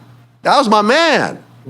Like, I really like, Swizz Beatz called me one day and said, yo, I got this Philly artist named A.R.A.B. that I'm fucking with. Can you interview him? Swizz Beatz. Swizz Beatz called me. Ask him. You know Swizz. Swizz called me out of the blue and said, yo, I got this guy. He's really dope. Can you interview him? I got you, Swizz. Right. I interviewed him. The music is dope. Like, you know, I'm fucking with it. He's talking his shit, you know, and then he gets into his shit with Meek Mill, and he comes to Vlad TV then he becomes cool with Meek Mill, and he comes back to talk about that, and rah, rah, rah. Like, you know, I'm fucking with him. That's my man. I respect him. I respect his music. Like this is someone I fuck with. Right. And then he gets the 30 years, and then people blame me for it. But why do you think people blame you? Because they see interviews about these types of situations. Right. I go deep into people's stories. Right. You know, like the life story includes all of the lumps and the warts and the scabs and the scars, you know, and the gunshot wounds, the knife wounds and all that shit, man. Like, it's some real shit that we talk about. I will ask the questions that other people won't ask. So, you know, and we'll talk about that shit. But this is shit that I'm careful about statutes of limitations and shit that you're not actively doing. Like, I'm not asking what you're doing right now. Right. I bought a kilo of cocaine, you know, back in the 90s. I've talked about that shit. It's past the statute of limitations. Yeah, it's 2024. Yeah. It's 24 years. You know, longer than that. Yeah, exactly. Longer than that. It's like 27, 28 years. Like, you know what I mean? Listen, I know I could talk. I've earned the right to talk about the dude that ripped me off for the kilo of cocaine, and I spent the $17,000. I'm allowed to monetize that and put that out there and let people know that's part of my story. And everyone who sits down is allowed to do in the same manner. You know, someone who did their prison time is allowed to talk about why they did their prison time. Exactly. They've earned that right with the most valuable thing in their life, which is their time. So let me ask you, what was the first time where you got scrutinized because of that? Was it A.R.A.B.? Was it like, because I watched Adam 22, right? And I'm looking at Adam 22, and they're like, oh, you on some Vlad TV shit. That's what they tell Adam. And I'm sitting back like, God damn. Cat Williams told that to Willie D when they just did the interview. It's like, okay, Vlad. You said that? He said that. He said that to Willie, yeah. Get out of here. Yeah. So, because you've been scrutinized with this, like, if you go to Vlad, you're going to jail. Right. At some point. Or you're telling on yourself. Or you're telling on yourself. I mean, apart from the Keefe situation, I've never heard of that actually happening. Right. Just to keep it 100. Right. Like, I've never heard of our stuff actually being used, an interview being used against someone in a case that they actually talked about. And in my rationale for the Keefe D interview was that he wrote a fucking book. Right. Okay, like you wrote a book. This is I didn't find you living in Iowa somewhere and put you on, run up on you as you're going to your job and have you blurt out a bunch of shit you don't want to talk about. Solve the crime. Let's just eat some. It is what it is. Eat some. Solve the fucking crime. Outside the Keefe interview, I've never heard of that happening because I've always been very careful and I've always, I've never asked a person what type of crimes, anything illegal they're doing right now, or within a certain amount of time that it can actually come back and bite them. I'll never talk to someone about a murder, unless of course they wrote a book about the murder. Right. You know what I mean? But an unsolved murder. Yeah. Do I know murderers? I'm sure I do. But not on camera or off camera would I ever ask them about it because there's no statute of limitations behind that. Right. As you could see with Keefe D, right. 30 years later. Wow. So it's just one of those things, man. But I was the only one that would ask these type of questions to begin with. Everyone else, like Double XL wasn't doing that. Funkmaster Flex wasn't doing that. Sway was not doing that. No. Angie Martinez was not doing that. Big Boy was not doing that. That's my man. That's my neighbor. I love him, but he wasn't doing these type of interviews, and he knows it. Ralph McDaniels wasn't doing it. Ed Lover wasn't doing it. Fab Five Freddy wasn't doing it. Big Von wasn't doing it from the Bay. Like, I can go on and on and on and on and on and on and on. I was the one that said, yo, I'm going to do these type of interviews, and I'm going to do it in the hip-hop space. And I'm going to do it in the sports space. I'm going to do it in the crime space. I'm going to do it in the movie space if it's applicable. Now, if I'm talking to John B., I can't really ask him about the grimy shit he did because he's never really done any grimy shit. He grew up in a middle class background and he started singing. He hooked up with Babyface and he had some hit records. The end. Like I can't ask someone about some shit that don't have nothing to do with them. But I was the one that I felt had the guts to ask those uncomfortable questions because you don't know what the fuck gonna happen. Person can walk out, person can get angry, that comes with the art of an interview. Like I heard someone say, like, yo, Vlad, you don't do shit. All you do is talk to people. Anybody could do that. So it's not true. You go and sit down in front of a stranger for 2 hours and create a exciting piece of content in real time with no do-overs, with no B-roll, with no cut, let's try it again. Like, you do that. I've seen people do that and 15 minutes later, they don't know what to do. Like, the interview's over, they don't know. Like to be able to maneuver, you could ask anyone anything. The most uncomfortable, private question, you could ask them if you know the craft of how to ease into that question. Right. It's a craft. You can't learn it in school. You can't have someone pull you aside and tell you how to do it. It's practice. This is me. Yes. Roughly 18 years of doing this for a living, like figuring out how to ease into a question and actually getting an answer and getting an honest answer and getting a sincere answer and sometimes having the person cry, like earlier today with Trick Daddy. You know what I'm saying? To have a person burst into tears that you've hit them so hard, almost like a therapy session in a way. It is. You know what I'm saying? And nobody else was doing that. Yeah. And now you see a lot of people doing that. Yep. There's a lot of people that looked at what I was doing and said, okay, well, I guess you can. This isn't a taboo subject. Maybe I could do this to a certain degree. I see a lot of people that have, used bits and pieces of what I do and created dope shit out of it. And that's what we're supposed to do. There's supposed to be like a baby drink champ somewhere. Right. Where someone, hey, yeah, we're going to get some liquor. Plenty of those. Yeah, like, I'm saying, I'm not aware of champs everywhere. Yeah, that's what I'm saying. I'm sure of it. There's baby Vlad's out, Vlad TV's out. There's plenty of Vlad. There's plenty of them, and that's cool. That's what we're supposed to do. As long as all right, you're not tricking people into watching the shit. Like, it's by stealing. Ever regret putting the numbers up? Like, you know how like Netflix don't put the numbers up, they just show you this is the #1 interview. Because by you putting the numbers up, somebody thought that they owed you or you owed them. I mean, that's always going to be the case, right? Meaning that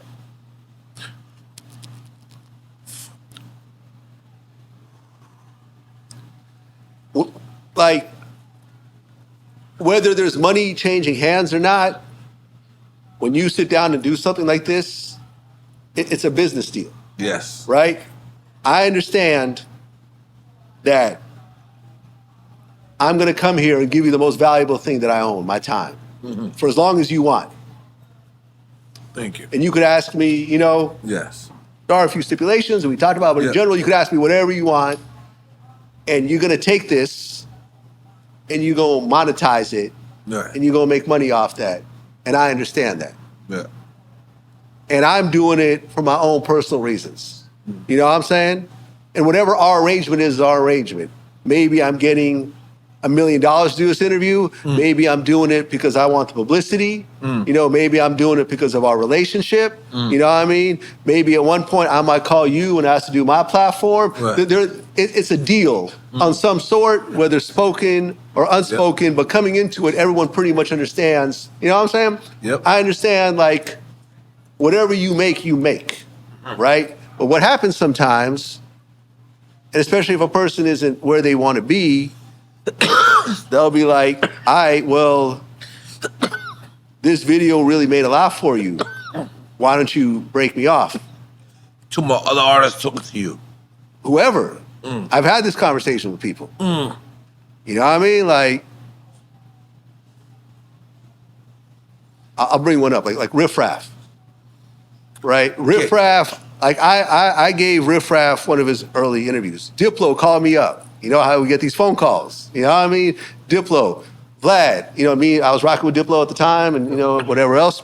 And he's like, yo, I just signed this artist named Riff Raff.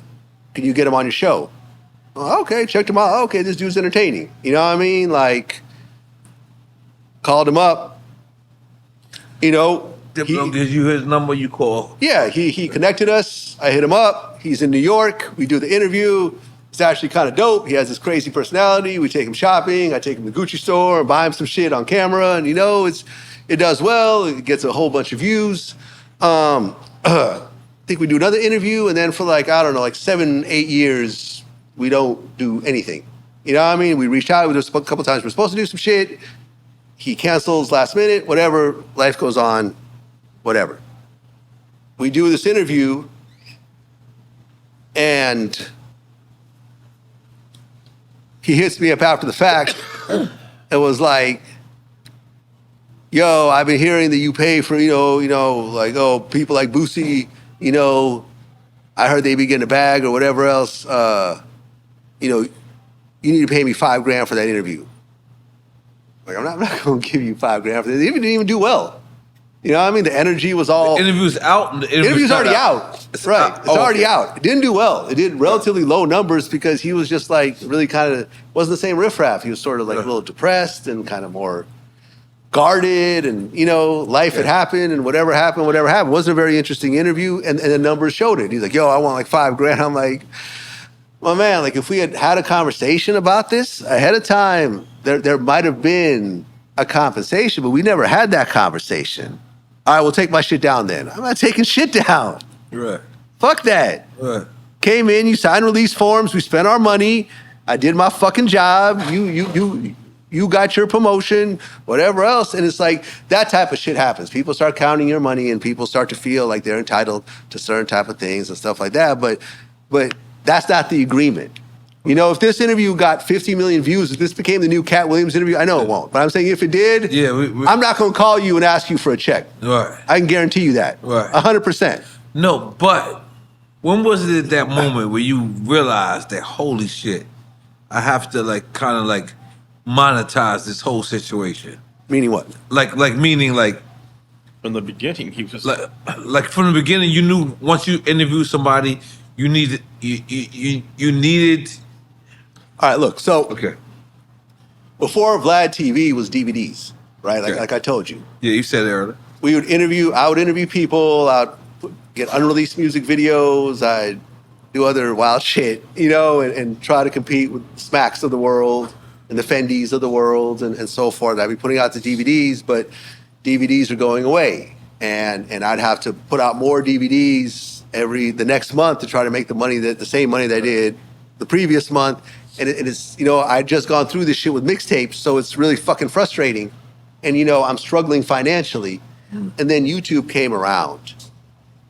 And I'm like, yo, you mean to tell me that I could shoot the same content that I'm doing on DVDs. I could put it out on YouTube. And when other sites, and if the content is intriguing enough, and you have the blogs, the Now Rights and the On-Sites and the Complexes and the World Stars and anything else like that, you mean to tell me that if they then embed this video and do an article about it, then I will get their views. I will monetize through their fan base. Ding, like the light bulb went off. I stopped DJing. I love DJing clubs. Like I did tours in Australia, in Europe, in the Middle East, in Japan. Like I'm not going to say I was, Kid Capri or anything else like that, but I was, touring around and doing my thing. I love you. Do you DJ though? Nah. Not at all? You, of course, DJ. So you understand the thrill of DJing and it's like a drug. It's a drug, right? I had to go cold turkey and put that drug aside. No more DJing. No more mixtapes. Whatever hustling shit I was doing on the side had to be put aside. It was like, yo, this is it. Start the blog? What's that? To start the blog? To start the YouTube channel. The YouTube channel. The YouTube channel. Well, who the fuck tells you that? Who else? Well, YouTube introduced its partner program in 2008. Before then, it was just like TikTok, where you just free for all. You put up shit and you get some views, whatever. You said a partner program? Partner program, which was monetized. Right. Yeah. So 2008, it turned into a real business. Okay. And you get paid off of the views. Meaning they run ads through the YouTube channel. Okay. And the more views, the more ads, the more revenue. You're paying with your eyeballs, like Leo likes to say. Your complex thing had nothing to do with your YouTube, or did it? Long story. I don't want to comment on that right now. But I saw the vision of it. I'm like, this is what I've been trying to do with the DVD shit, but this is what I've been waiting for technologically, to be able to put it out and have it be and monetize it forever. Right. And be able to grow it, and you understand the snowball effect of, okay, and every day I'm going to drop a new clip, and then the old clip. Like compound interest. It's compound interest, Right. Exactly. Compound interest, or a snowball, Right. as Warren Buffett likes to say. I just saw the vision of it all. I'm like, okay, and this is how I'm going to build a catalog and so forth, and then over time, okay, and then I could have, as opposed to finding a new person to interview every week, I could have the regular guests to come in, like basically what like the news stations do, the pundits, to come in and talk about current events. Right. You know what I mean? Which is what all the big dogs do. Personalities got to be real personalities. Got to be real personalities. This is why Boosie's a real personality. He's a real personality. Tony Yayo's a real personality. TK Kirkland is a real personality. Well, let me give all three of those people, they're real people. Yeah. Boosie, Tony Yayo, and TK Kirkland, they're real people. Yes. So, all right, continue. And then, you build the business from there, man. You build it out. You realize it can't just be you. You got to reinvest the money and so forth. But it was always like, all the years have been building up to what YouTube, the opportunity that I saw on YouTube up to that point. Kind of like how Ray Kroc found McDonald's later in life. Yeah. He knew, he had been trying to sell milkshake machines and he knew the overall business. But when he saw McDonald's, he knew this is what I've been waiting for, and this is what I'm going to utilize all my skill sets. You know what I mean? Because all the years of being a DJ and forming the relationship with people, and me and you knew, kind of ran in. We didn't know each other, but we had run into each other during my DVD days. I think you were on some of my DVDs. Yes. Exactly. Yes. You know what I'm saying? So it's like, it's easier to talk to you because I've already met you before. And you know me probably from my mixtapes and everything I'd been doing for all those years. Right. So from 2002 to 2008, for 6 years, I was trying to find my way. Right. Full time. Right. And it was always, it was like, all right, like I was 34 at the time. Like, yo, like it's time to be serious. Like I'm not gonna be the 50-year-old DJ still trying to get gigs and depending on that shit. Because it's a hard fucking life. And shout out to all the DJs that are going through this right now. Because it's hard. I've been there. You know what I mean? Like, there's no loyalty in this shit. They'll get a new DJ for a third of the price to do the same shit you're doing and not give a fuck. You know? Or they'll get a fucking model, an Instagram model to go DJ, pay her 10 times the amount. Right. Is that why you don't DJ no more? Huh? Because the Instagram I mean, model I was the transition to digital. I didn't adapt too well to it. I was heavy on the vinyl, and that to me was like a culture in its own. I used to take all my records to the club, which was bad on my back and my friends' backs. That's a chiropractic bill along with that, yeah. So yeah, I didn't I'm back. I want to give you the opportunity because you said something that I feel like you might rephrase it. Okay. You said that you feel that your impact is bigger than the Source magazine and XXL. And I didn't say that. You said something like that. No. What I said, listen. Because I know what you mean. You mean in terms of I'm like my the technology today. Right now. Right. My reach. That's what I'm saying. And my impact you might want to right rephrase. now in 2024, which is undeniable. Right. Now, did the Source make a massive impact? And what they meant culturally. And what they meant culturally at the time. And what 5 mics meant. Right. And what unsigned hype meant. And them just really being the only, the Bible of hip hop and everything else like that. Would I ever deny the importance of that? Of course not. That's stupid. Well, that's XXL and XXL, like they took the torch. Yep. And they really kind of eclipsed the Source. And, as the Source really kind of went down the tubes, XXL became the important media voice in hip hop. Right. Like that's where Jay-Z, I think the first XXL cover was Jay-Z. I'm not sure. I bought it at Barnes & Noble. I'd buy every issue. Right. Like I'm not just speaking out my ass, like just saying like, oh, who are those guys? I never heard of them. No. I know exactly who they are. But what I'm saying is that in 2024, if you ask 100,000 people who are hip hop fans on any level, have you seen something recently from Vlad TV, The Source, or XXL? No, 100%. I know what you mean, and you know what you mean. 90% of the people would say Vlad TV in 2000. But someone else might not understand exactly what you mean and think of it as blasphemous the way you said it. So I just wanted to give. It's cool. Like they all came before me. Ralph McDaniels came before me. Ed and Dre came before me. Fab Five Freddy came before me. They're all legends. They're all people I brought to my platform. And because without a lot of what they did, we wouldn't be here today. I'm supposed to interview Elliott Wilson. Right. I've interviewed Dave Mays and Benzino. I mean, so, really, I've shown homage to all these guys. Like I said, me and Elliott spoke recently. We just haven't gotten around to it yet. But all these guys I'm talking about, I have brought on my platform and gave them their flowers and anything else like that. Right. You know what I'm saying? So I'm not downplaying their contribution, but it's not their time right now. Right? It's not their time right now. Their time has passed. For sure. And can they bring something out of the ashes? Who knows? But it hasn't happened in the last 10, 15 years. Right. Is all I'm saying. Right. And they should, Ozone Magazine, another one. Yes, in the Shout South. out Julia Beverly. In the South, they were innovators, and they could be bigger than Vlad TV and Drink Champs right now, easy. Yeah. But they didn't. She fumbled the ball. Go ahead. Your whole thoughts, I ain't gonna lie, your whole shit is in your face. Yeah. Everybody, you are thinking about mad shit.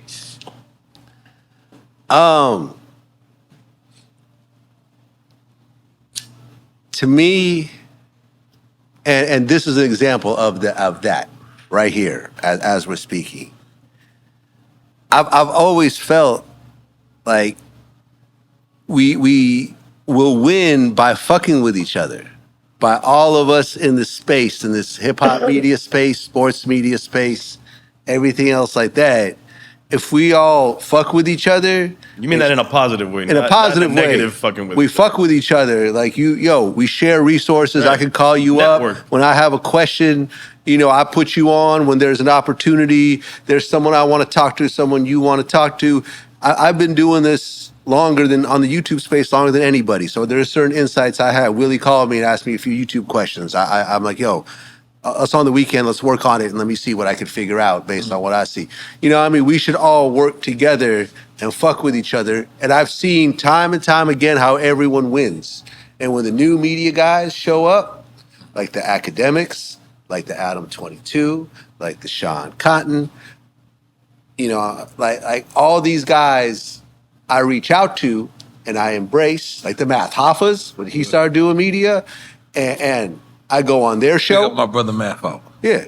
Yeah, man. I go on their show when they ask me, and I ask them to come on my show, and they, and then if there's deals in the works, we all fuck with each other. And it really is disappointing when I see people in my space just try to beef with me. Right. And I think about all the opportunities that we're both losing by being that way. Right. And us not speaking with each other, I'm like, it's disappointing. Like I know that I could benefit from just having an open line of communication with N.O.R.E. Yeah. He could benefit from having an open communication with me. Yep. You know what I mean? Like just the other day, they hit me up. Stephen A. Smith's people hit me up. Yeah. Like, we want to use part of your John Sally interview on our show. You mean First Take? No, not First Take.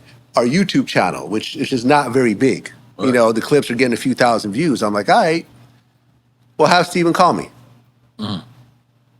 I would like to have him on my show, but I'm not saying I'm demanding it, but have him call me. We'll set up a line of communication, and you can use my footage. I'm cool with that. Right. That'll be our barter, and let's talk. And there's certain things you trying to push or I'm trying to push, whatever. And if it makes sense for us to do shit with each other, cool. They chose not to do that, so I chose not to let them use my footage. And these are the disappointing moments for me in my space, because it's like we're all doing this and we miss opportunities. So when I see other media outlets that hate on me, whatever, it's just like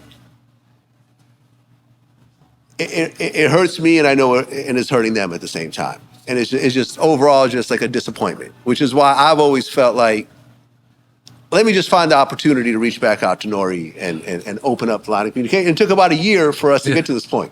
You know what I mean? You gave me one of my best compliments ever, man. I'll be honest. Me and you were really, really, really, really close.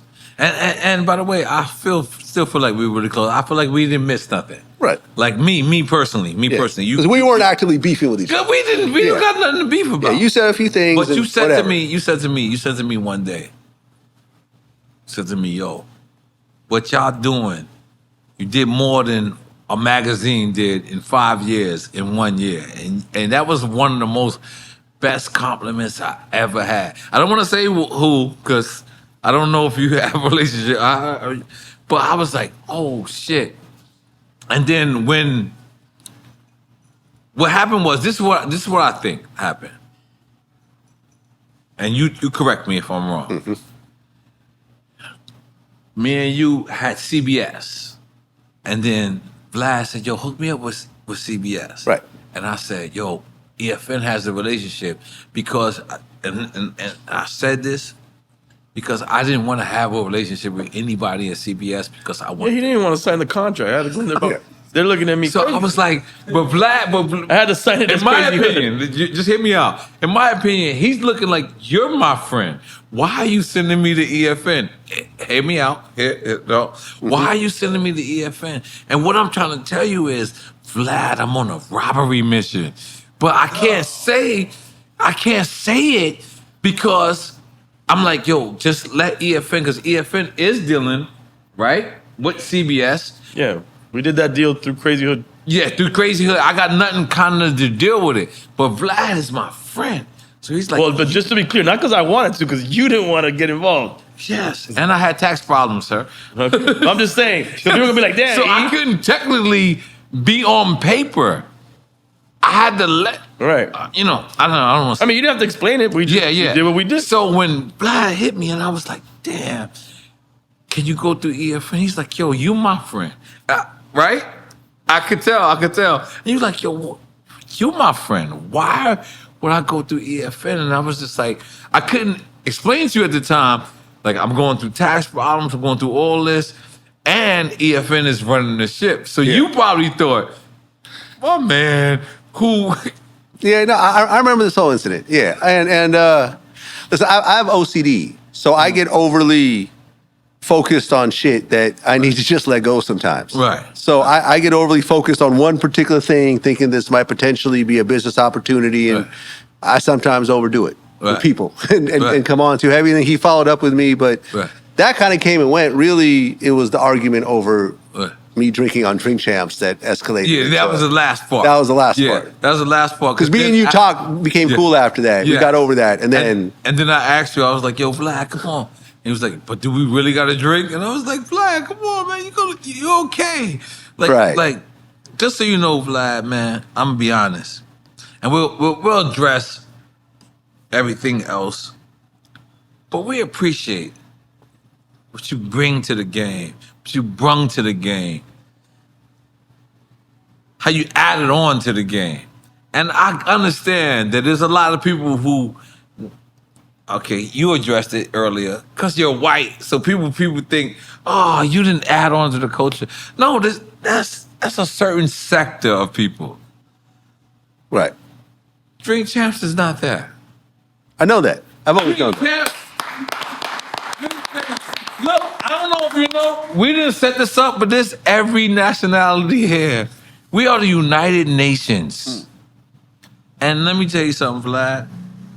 As a person that I miss, as a person that I friend, my family, I missed you, bro. Yeah. And I want you to know that the same way you gave me your platform, I want you to know that this is your platform, brother. You understand? Yeah. You understand? Hey, man, listen, I've always wanted to do this, you know, and our back and forth was dumb. Mm-hmm. You know what I mean? Because it was like, I'll do it, but I'm not going to drink. And it's like, well, but that's the aesthetic. It's like, well, I ain't going to do it. It's like, well, Puffy got more money than you. He drank. And I'm like, why are we talking about money? It's like, oh, you rich now. You don't feel you got to give back. And the conversation's getting dumber and dumber. And it's like, all right, fuck this. You know, and it's just like, it's like 2 5-year-olds. Like, you know what I mean? It's immature. Yeah, it's immaturity. It's immaturity. And as I'm explaining this to someone else, and I'm saying this out loud, and I'm realizing how stupid I sound as I'm explaining this as a grown man to another grown man, I say, hey, ignore your fucking call, man. I gotta reach out, and apologize. And you know, if he's ready to talk, then he'll be ready. You gotta sip. It doesn't count if you don't sip. Doesn't count. Okay, yes, come on. Let me apologize for my part, because he's just, man, he's asking me to be on the show. You know what I'm saying? And by the way, you've been on my show, so the answer's always been yes. Yeah. But you know, it's like, let me apologize on my behalf. And it took about a year to get to this point. You know what I'm saying? Because I don't think you're ready to get on the phone at that point. I'm like, all right, cool. You know, I congratulated you again recently. And then we got on FaceTime and boom, we posted the picture publicly. And yeah, I said, next time in Miami. God damn it. I'm going to be here. I'm going to be here. But honestly, you know, our show is really about giving people their flowers. And I'm going to be honest. You're one of the very first people I wanted to give flowers. Really? Because, you know, I always talk about this when I was in hip-hop. Purgatory. Purgatory, a lot of people don't know what purgatory is. Purgatory is in between heaven and hell. Yeah. And in between that time, I did Vlad TV repeatedly. Yeah, facts. And it did numbers. And one of the biggest, let's address this motherfucker. One of the biggest, for me, I don't know, for your platform, is when I talked about walking through those doors. The Illuminati, yeah. Oh my God. I can't open up my phone without somebody saying, N.O.R.E might have walked through the doors again. Do people ask you, do you walk through those doors? Yeah, sometimes. Mm-hmm. Sometimes, like, people think I'm, you know, like people think I'm paid to push certain agendas and like, you know, like I got a booster shot recently, like a vaccine booster shot, you know, and I felt it was important, you know, because I was seeing people around me get COVID and get really sick. So I'm like, all right, let me get a booster. And I posted kind of my, you know, for 3 days how I was feeling because, you know, there's a little bit of soreness and stuff like that. And people think I'm being paid by Pfizer to do this shit. Dr. Fauci? Yeah, or you know, or Fauci's paying me, or Moderna, or whatever else, man. Or I'm being paid by Israel for my views, or somehow there's someone in my pocket. Yeah, I'm an agent of chaos, you know, you know, that type of thing. I'm a cop. I'm a Fed. Yeah, man. It just comes with the territory. Right. Everyone. It's always interesting to me when I bring on a new guest, one who an opinionated one, and seeing the hate that they get. Right. Because everyone has their own version of hate. You know, like when I brought up, you know, Jason from Hollywood Unlocked, he was on my show. I got to see all the gay hate. Right. I'm like, oh shit! Like, there's really some really homophobic people out here that are willing to call him the F word and really hate this dude. Like, you know, or D.L. Hughley has his army of haters. It's like, I thought everyone loves D.L. Hughley, like, you know, but everyone has their army of haters. Right. And it just comes when you're affecting millions of people. It just comes. That's part of the package. It's the army of haters that come with your fans, right? You got your haters. Regardless of what people think, there's never been a single time in life that someone said I've recorded them without them knowing. I've had my phone calls recorded with people and put out on some fuck shit. Right. But I've never, you know what I mean? Like, if I record, like, let's say I interview, like, you know, when I interview R. Kelly in jail, like, I'll be like, I'll press the button, beep, it'll say this phone call being recorded. I'll say, okay, so we're recording this phone call. They're like, all right, cool. So if anyone ever says anything, be like, all right, here you go. Like, we're recording it. You're wearing a mic. This is all on the up and up. You know exactly what's going to happen once the cameras turn on. And that's important in this business, not to think that you're sneaking people or whatever else. You have to have a certain level of integrity. You know, when Las Vegas PD, they called me like a dozen times asking me for the raw footage for that Keefe interview. I always said no. Okay, you gotta calm down. Okay. Is it after the first interview or the second interview? They wanted all the footage. Okay. Well, he got arrested after the second interview. Not after. Second interview. Yeah, well, I mean, like months after the second interview. So, how does your phone ring? Does it say 73? What is it? What is Las Vegas area code? It's Las Vegas. 732? No, that's Jersey. Could they subpoena the footage from you? I don't think so. So they're calling. It's Las Vegas. They're leaving voicemails. Hey, this is Detective so-and-so from Las Vegas PD. Please give me a call. Not saying what it's for. I'm like, I know what this is for. They're kind of mad at you because you solved their case. Yeah, you know. Makes it no. You solved their case. So they're calling, and then they start leaving the voicemail saying what they want, which is the raw footage. They start sending me emails. And I'm like, I'm not cooperating with this shit. Okay, let me ask you. Yeah. Are you obligated to give them the raw footage? No. That's what I just asked. You're not. Subpoena. No. They could try to get a subpoena, but then it turns, well, it's not even a jurisdiction thing. It's just you have a freedom of the press situation. Right, but there's been cases like the feds have tried to. The feds have tried to get my footage in the past and have failed. Yeah. Wow. And legally. Legally. This is fire. Like, didn't they come out? I've talked about this, the Jimmy Henchman situation. Jimmy Henchman did an interview with me, and we talked. And you know, a lot of times when I do interviews, I zone out.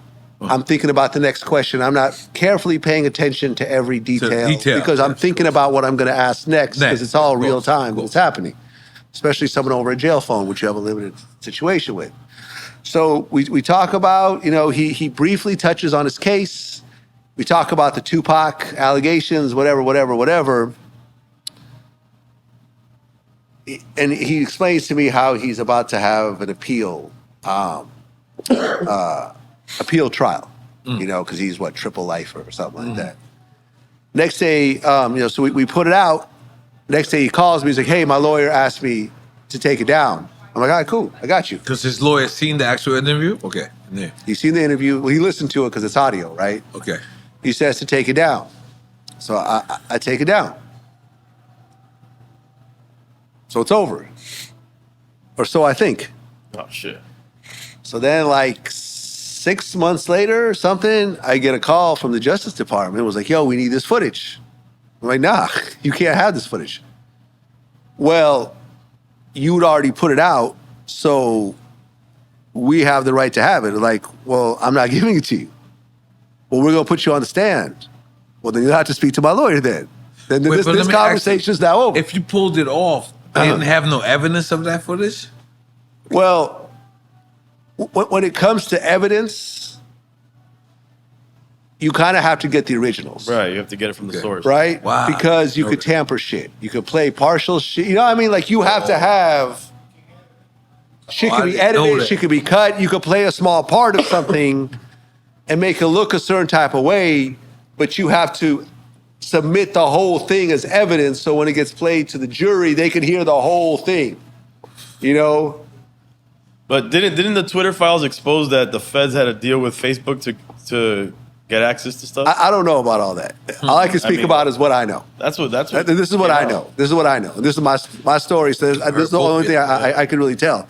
So I lawyered up, and then they're like, "Well, we're gonna subpoena him." It's like, "Well, no, because this is whatever." Well, he put it up, blah blah. We found out that there was a copy floating around on Instagram, like a small copy, like a small low quality copy floating around on Instagram that they had. That they're trying to get the original shit, and ultimately they weren't able to get it. They wouldn't get the who's the head of the government.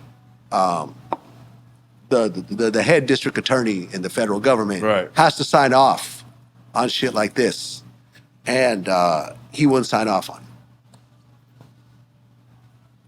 So I spent like state attorney. No, but it's a federal. The federal, the chief attorney, whatever his name was, Mitchell, I think was at the time. And this was a very important situation because this would have set a legal precedent of how things are moving forward.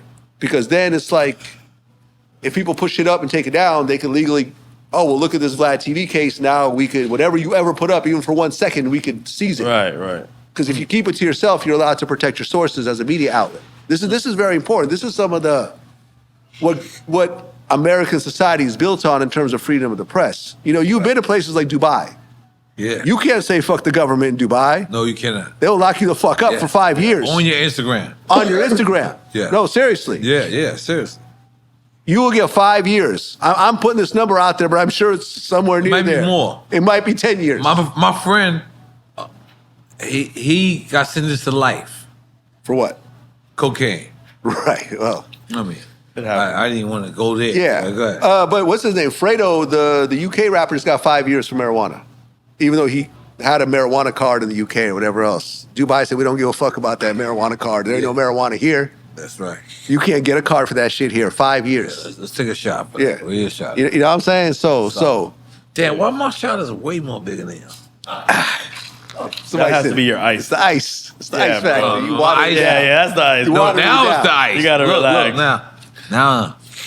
Yeah, man. So ultimately, they weren't able. They didn't get the sign off on the footage. Jimmy goes to court and he loses his appeal. And he didn't know about what I did until years later. Now, do me and Jimmy have a relationship? No, not really. But you know, do me and Keefe have a relationship? Somewhat, but not really. But I'm gonna always try to protect. If you come on my show, I will try to legally protect you to the best of my ability. Right. You know what I'm saying? Keefe interview's out. I can't do nothing about that shit. Me taking it down is not gonna change nothing. You know what I mean? That's already out there. But if there's anything on my raw footage, which I don't think so, but let's just say there is, I'm not cooperating to try. But at any point when Keefe was interviewing Keefe, he was like, "Damn, I just."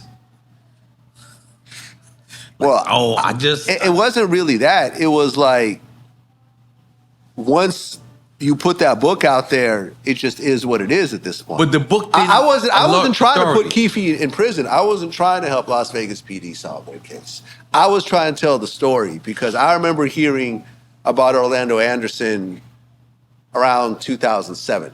You know, one of my friends who happened to be a Crip in LA said, "Yeah, Orlando Anderson was the shooter, and we know him." And rah rah rah rah. And then I've always, you know, Tupac is, if not my favorite rapper.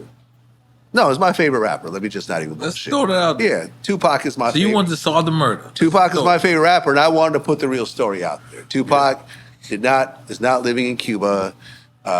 He's not, you know, this rapper that kind of looks like him. He's not in India somewhere. You know, he's not on Mars. Like, he passed away, and it was very sad. Tragic, yeah. And the most obvious thing is what actually happened. You go and beat up someone who killed 2 people recently. I just interviewed Robert Ladd, Compton PD gang unit, who was trying to, you know, had tried to indict Orlando Anderson on 2 different murders. Wow. 2 people died, and Orlando was right there in the mix on both of those murders. This guy was willing to pull out a gun and shoot you. That's what he did. I don't care if no matter how much I talk to the Mob Jameses of the world, and all the dudes who love Tupac, who hate Orlando, and nobody said Orlando was a punk or he was a fake gangster or he wasn't about that shit. Orlando was a hitter. That's what the fuck he did. He shot people and he killed people. And that's how he died, in the middle of a fucking shootout and a triple murder. At a gas station over a drug deal, you know, over someone owing him some money. Yeah. And this is what happened. Tupac went and stomped out somebody who was extremely dangerous. So that's what you believe Tupac's demise is? Yeah, 100%. 1,000,000%, because you solved Tupac murder. So you're gonna say the Tupac, how it happened. You saying that 1,000,000% he should not have touched Orlando? Absolutely not. Okay. Absolutely not. So what's the story that you know leading up to him even approaching Orlando that you know? It was a chain snatching. Right. The chain snatching not at the mall. At the mall. Yeah. With God. I'm drawing a blank right now. I'm smoking and drinking. The fuck was his name? Guys, look this up real quick, just because I feel stupid, and my phone's dead. Can someone look it up? The Lakewood Mall. It was Lakewood Mall fight, death row chain. Lakewood Mall death row chain. There was a guy who got jumped for his death row chain. He was the one that told Pac that Orlando was one of the dudes involved. And that's where Vegas is. Trayvon Lane, boom. Okay, so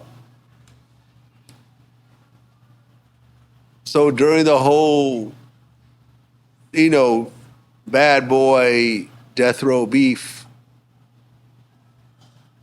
bunch of Southside guys who were somewhat affiliated with Bad Boy saw Trayvon Lane at the mall wearing a death row chain and they jumped him and tried to take his chain. Whether they took the chain or not, it doesn't matter.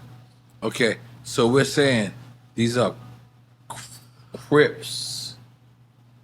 Southside Crips.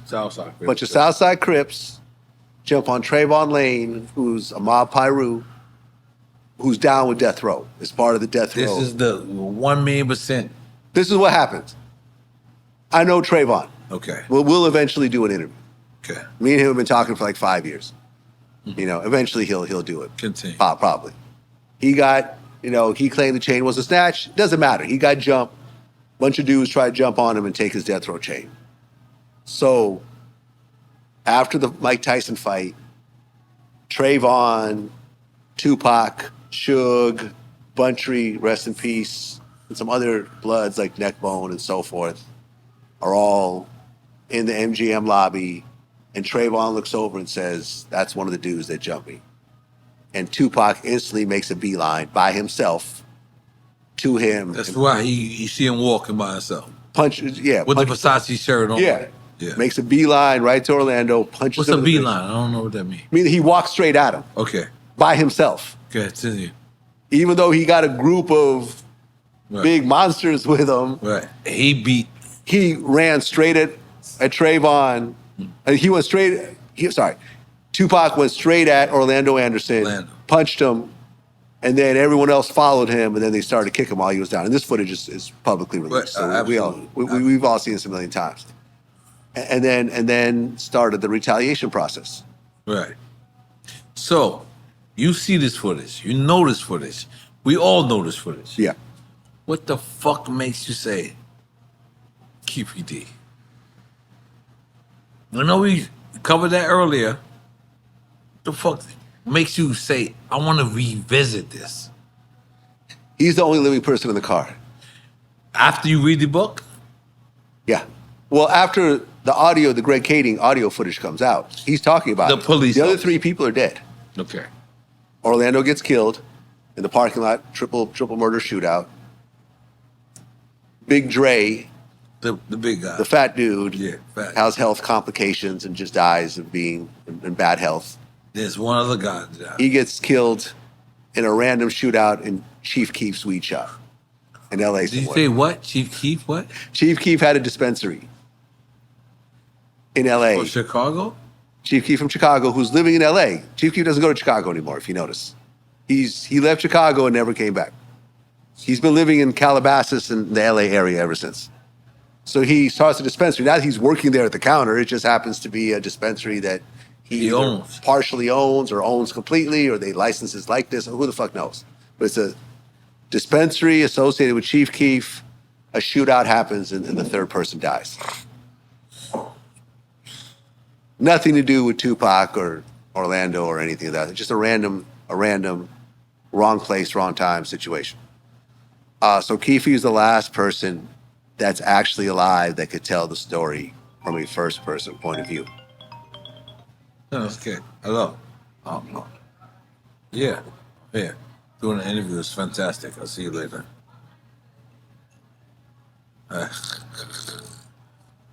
Yeah, go continue, sir. Yeah. So this is the only person. But you knew that Keefy D was, this is it. Yeah. This is it. All right. There's really no disputing this part. This is the Because uncle. Orlando's gone. Orlando's gone. He has audio of confessing it. He is the actual uncle of Orlando. And then he wrote a book. It ties it all together.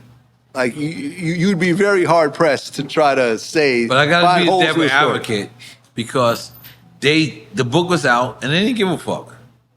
What made you say, I want to interview you again? Oh, you mean the second interview? Second interview, exactly. Well, at that point, he had done a bunch of interviews. So it's like it wasn't Vlad, right? But at that point, it was just sort of a fill in the blank situation. Everything had essentially been discussed. Like I said, I don't think anyone really cares about the second interview. It's really about the first interview. You know, but it was like, all right, well, this dude's still doing interviews. You know, and you know, people have commented on, you know, Boosie's commented on him, Mike Tyson's commented on him, like, you know what I mean? Like, well, let's see what he got to say. Like he letting his nuts hang, like, all right, let's have a conversation about it. I didn't think that law enforcement cared. It'd been, because between my first interview and the arrest, it was 4 years. Okay, so let me ask you, where was you at when they said they arrested Keefy D?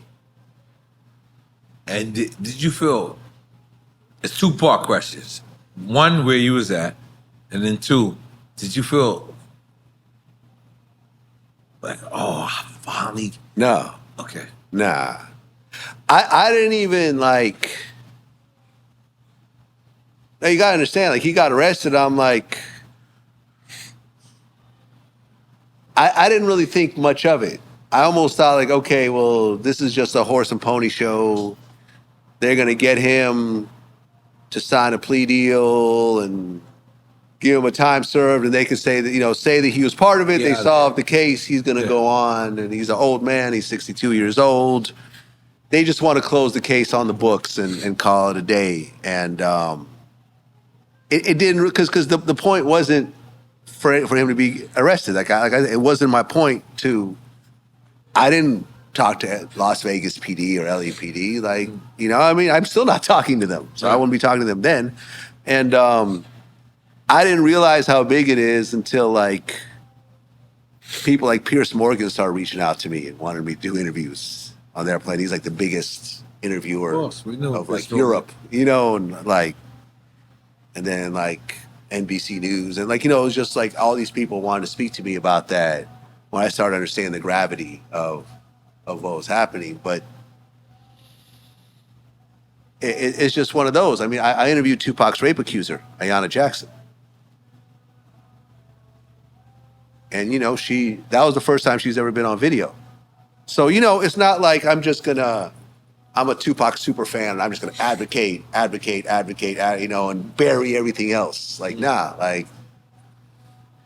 He was like all of us, man. He had his shining moments and he had his embarrassments, and he had his wrong decisions. How much dumb shit have we done at 23? That the world didn't get to see. How many bad decisions, when it came to women, have we made that ultimately just wasn't ended up being a big deal that could have been, like Daryl Strawberry, he told me yesterday, he said, you could pick your sins, but you can't pick your consequences. Mm. That's a good one. You could choose to do what you want to do. You could do all the fucked up, you could do the drugs, and you could do the crimes, and you could do the lies and the stealing. You choose what you do, but you don't know what's going to happen after you do them. That's not up to you anymore. It's not your choice. That will be up to other people to decide how they're going to deal with what you've done. Right. You know what I'm saying? And that's the reality of it, man. That's the reality. And see piss. Come right back. So what do you think the next iteration, or is there for you moving 10 years ahead of now? Do you see yourself changing formats, changing style? It's already changing. The biggest clip of last year was the Boosie House tour. Right. Did you see that at all? No, I didn't. It was a tour of his 88-acre estate. Bringing back MTV Crib style? Like that, yeah. Okay. We did. It was 3.5 million views. So just that one 20-minute piece. You know what I'm saying? Not you could add up the pieces together. It's even more than that. But I'm saying just that one single piece as the biggest single piece of the year. It was that. But with that came LeVar Ball house tour. It came DJ Envy's car collection. We just did Deion Dawkins' house and his yacht. You know what I'm saying? So you discovered a whole new lane.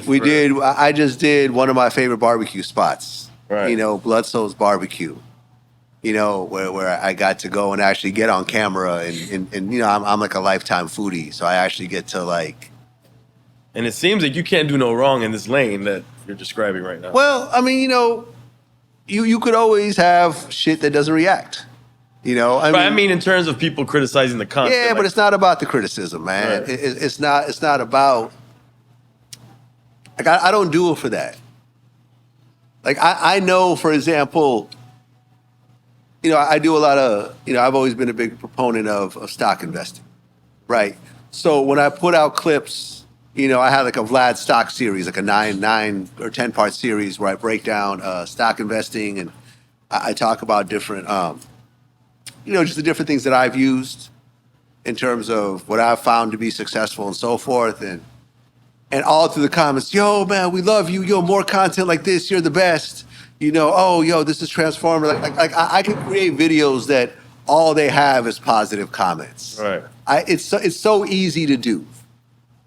But that's not what the business is about. It's not about trying to give myself a pat on the shoulder. Fuck that. I know what it is.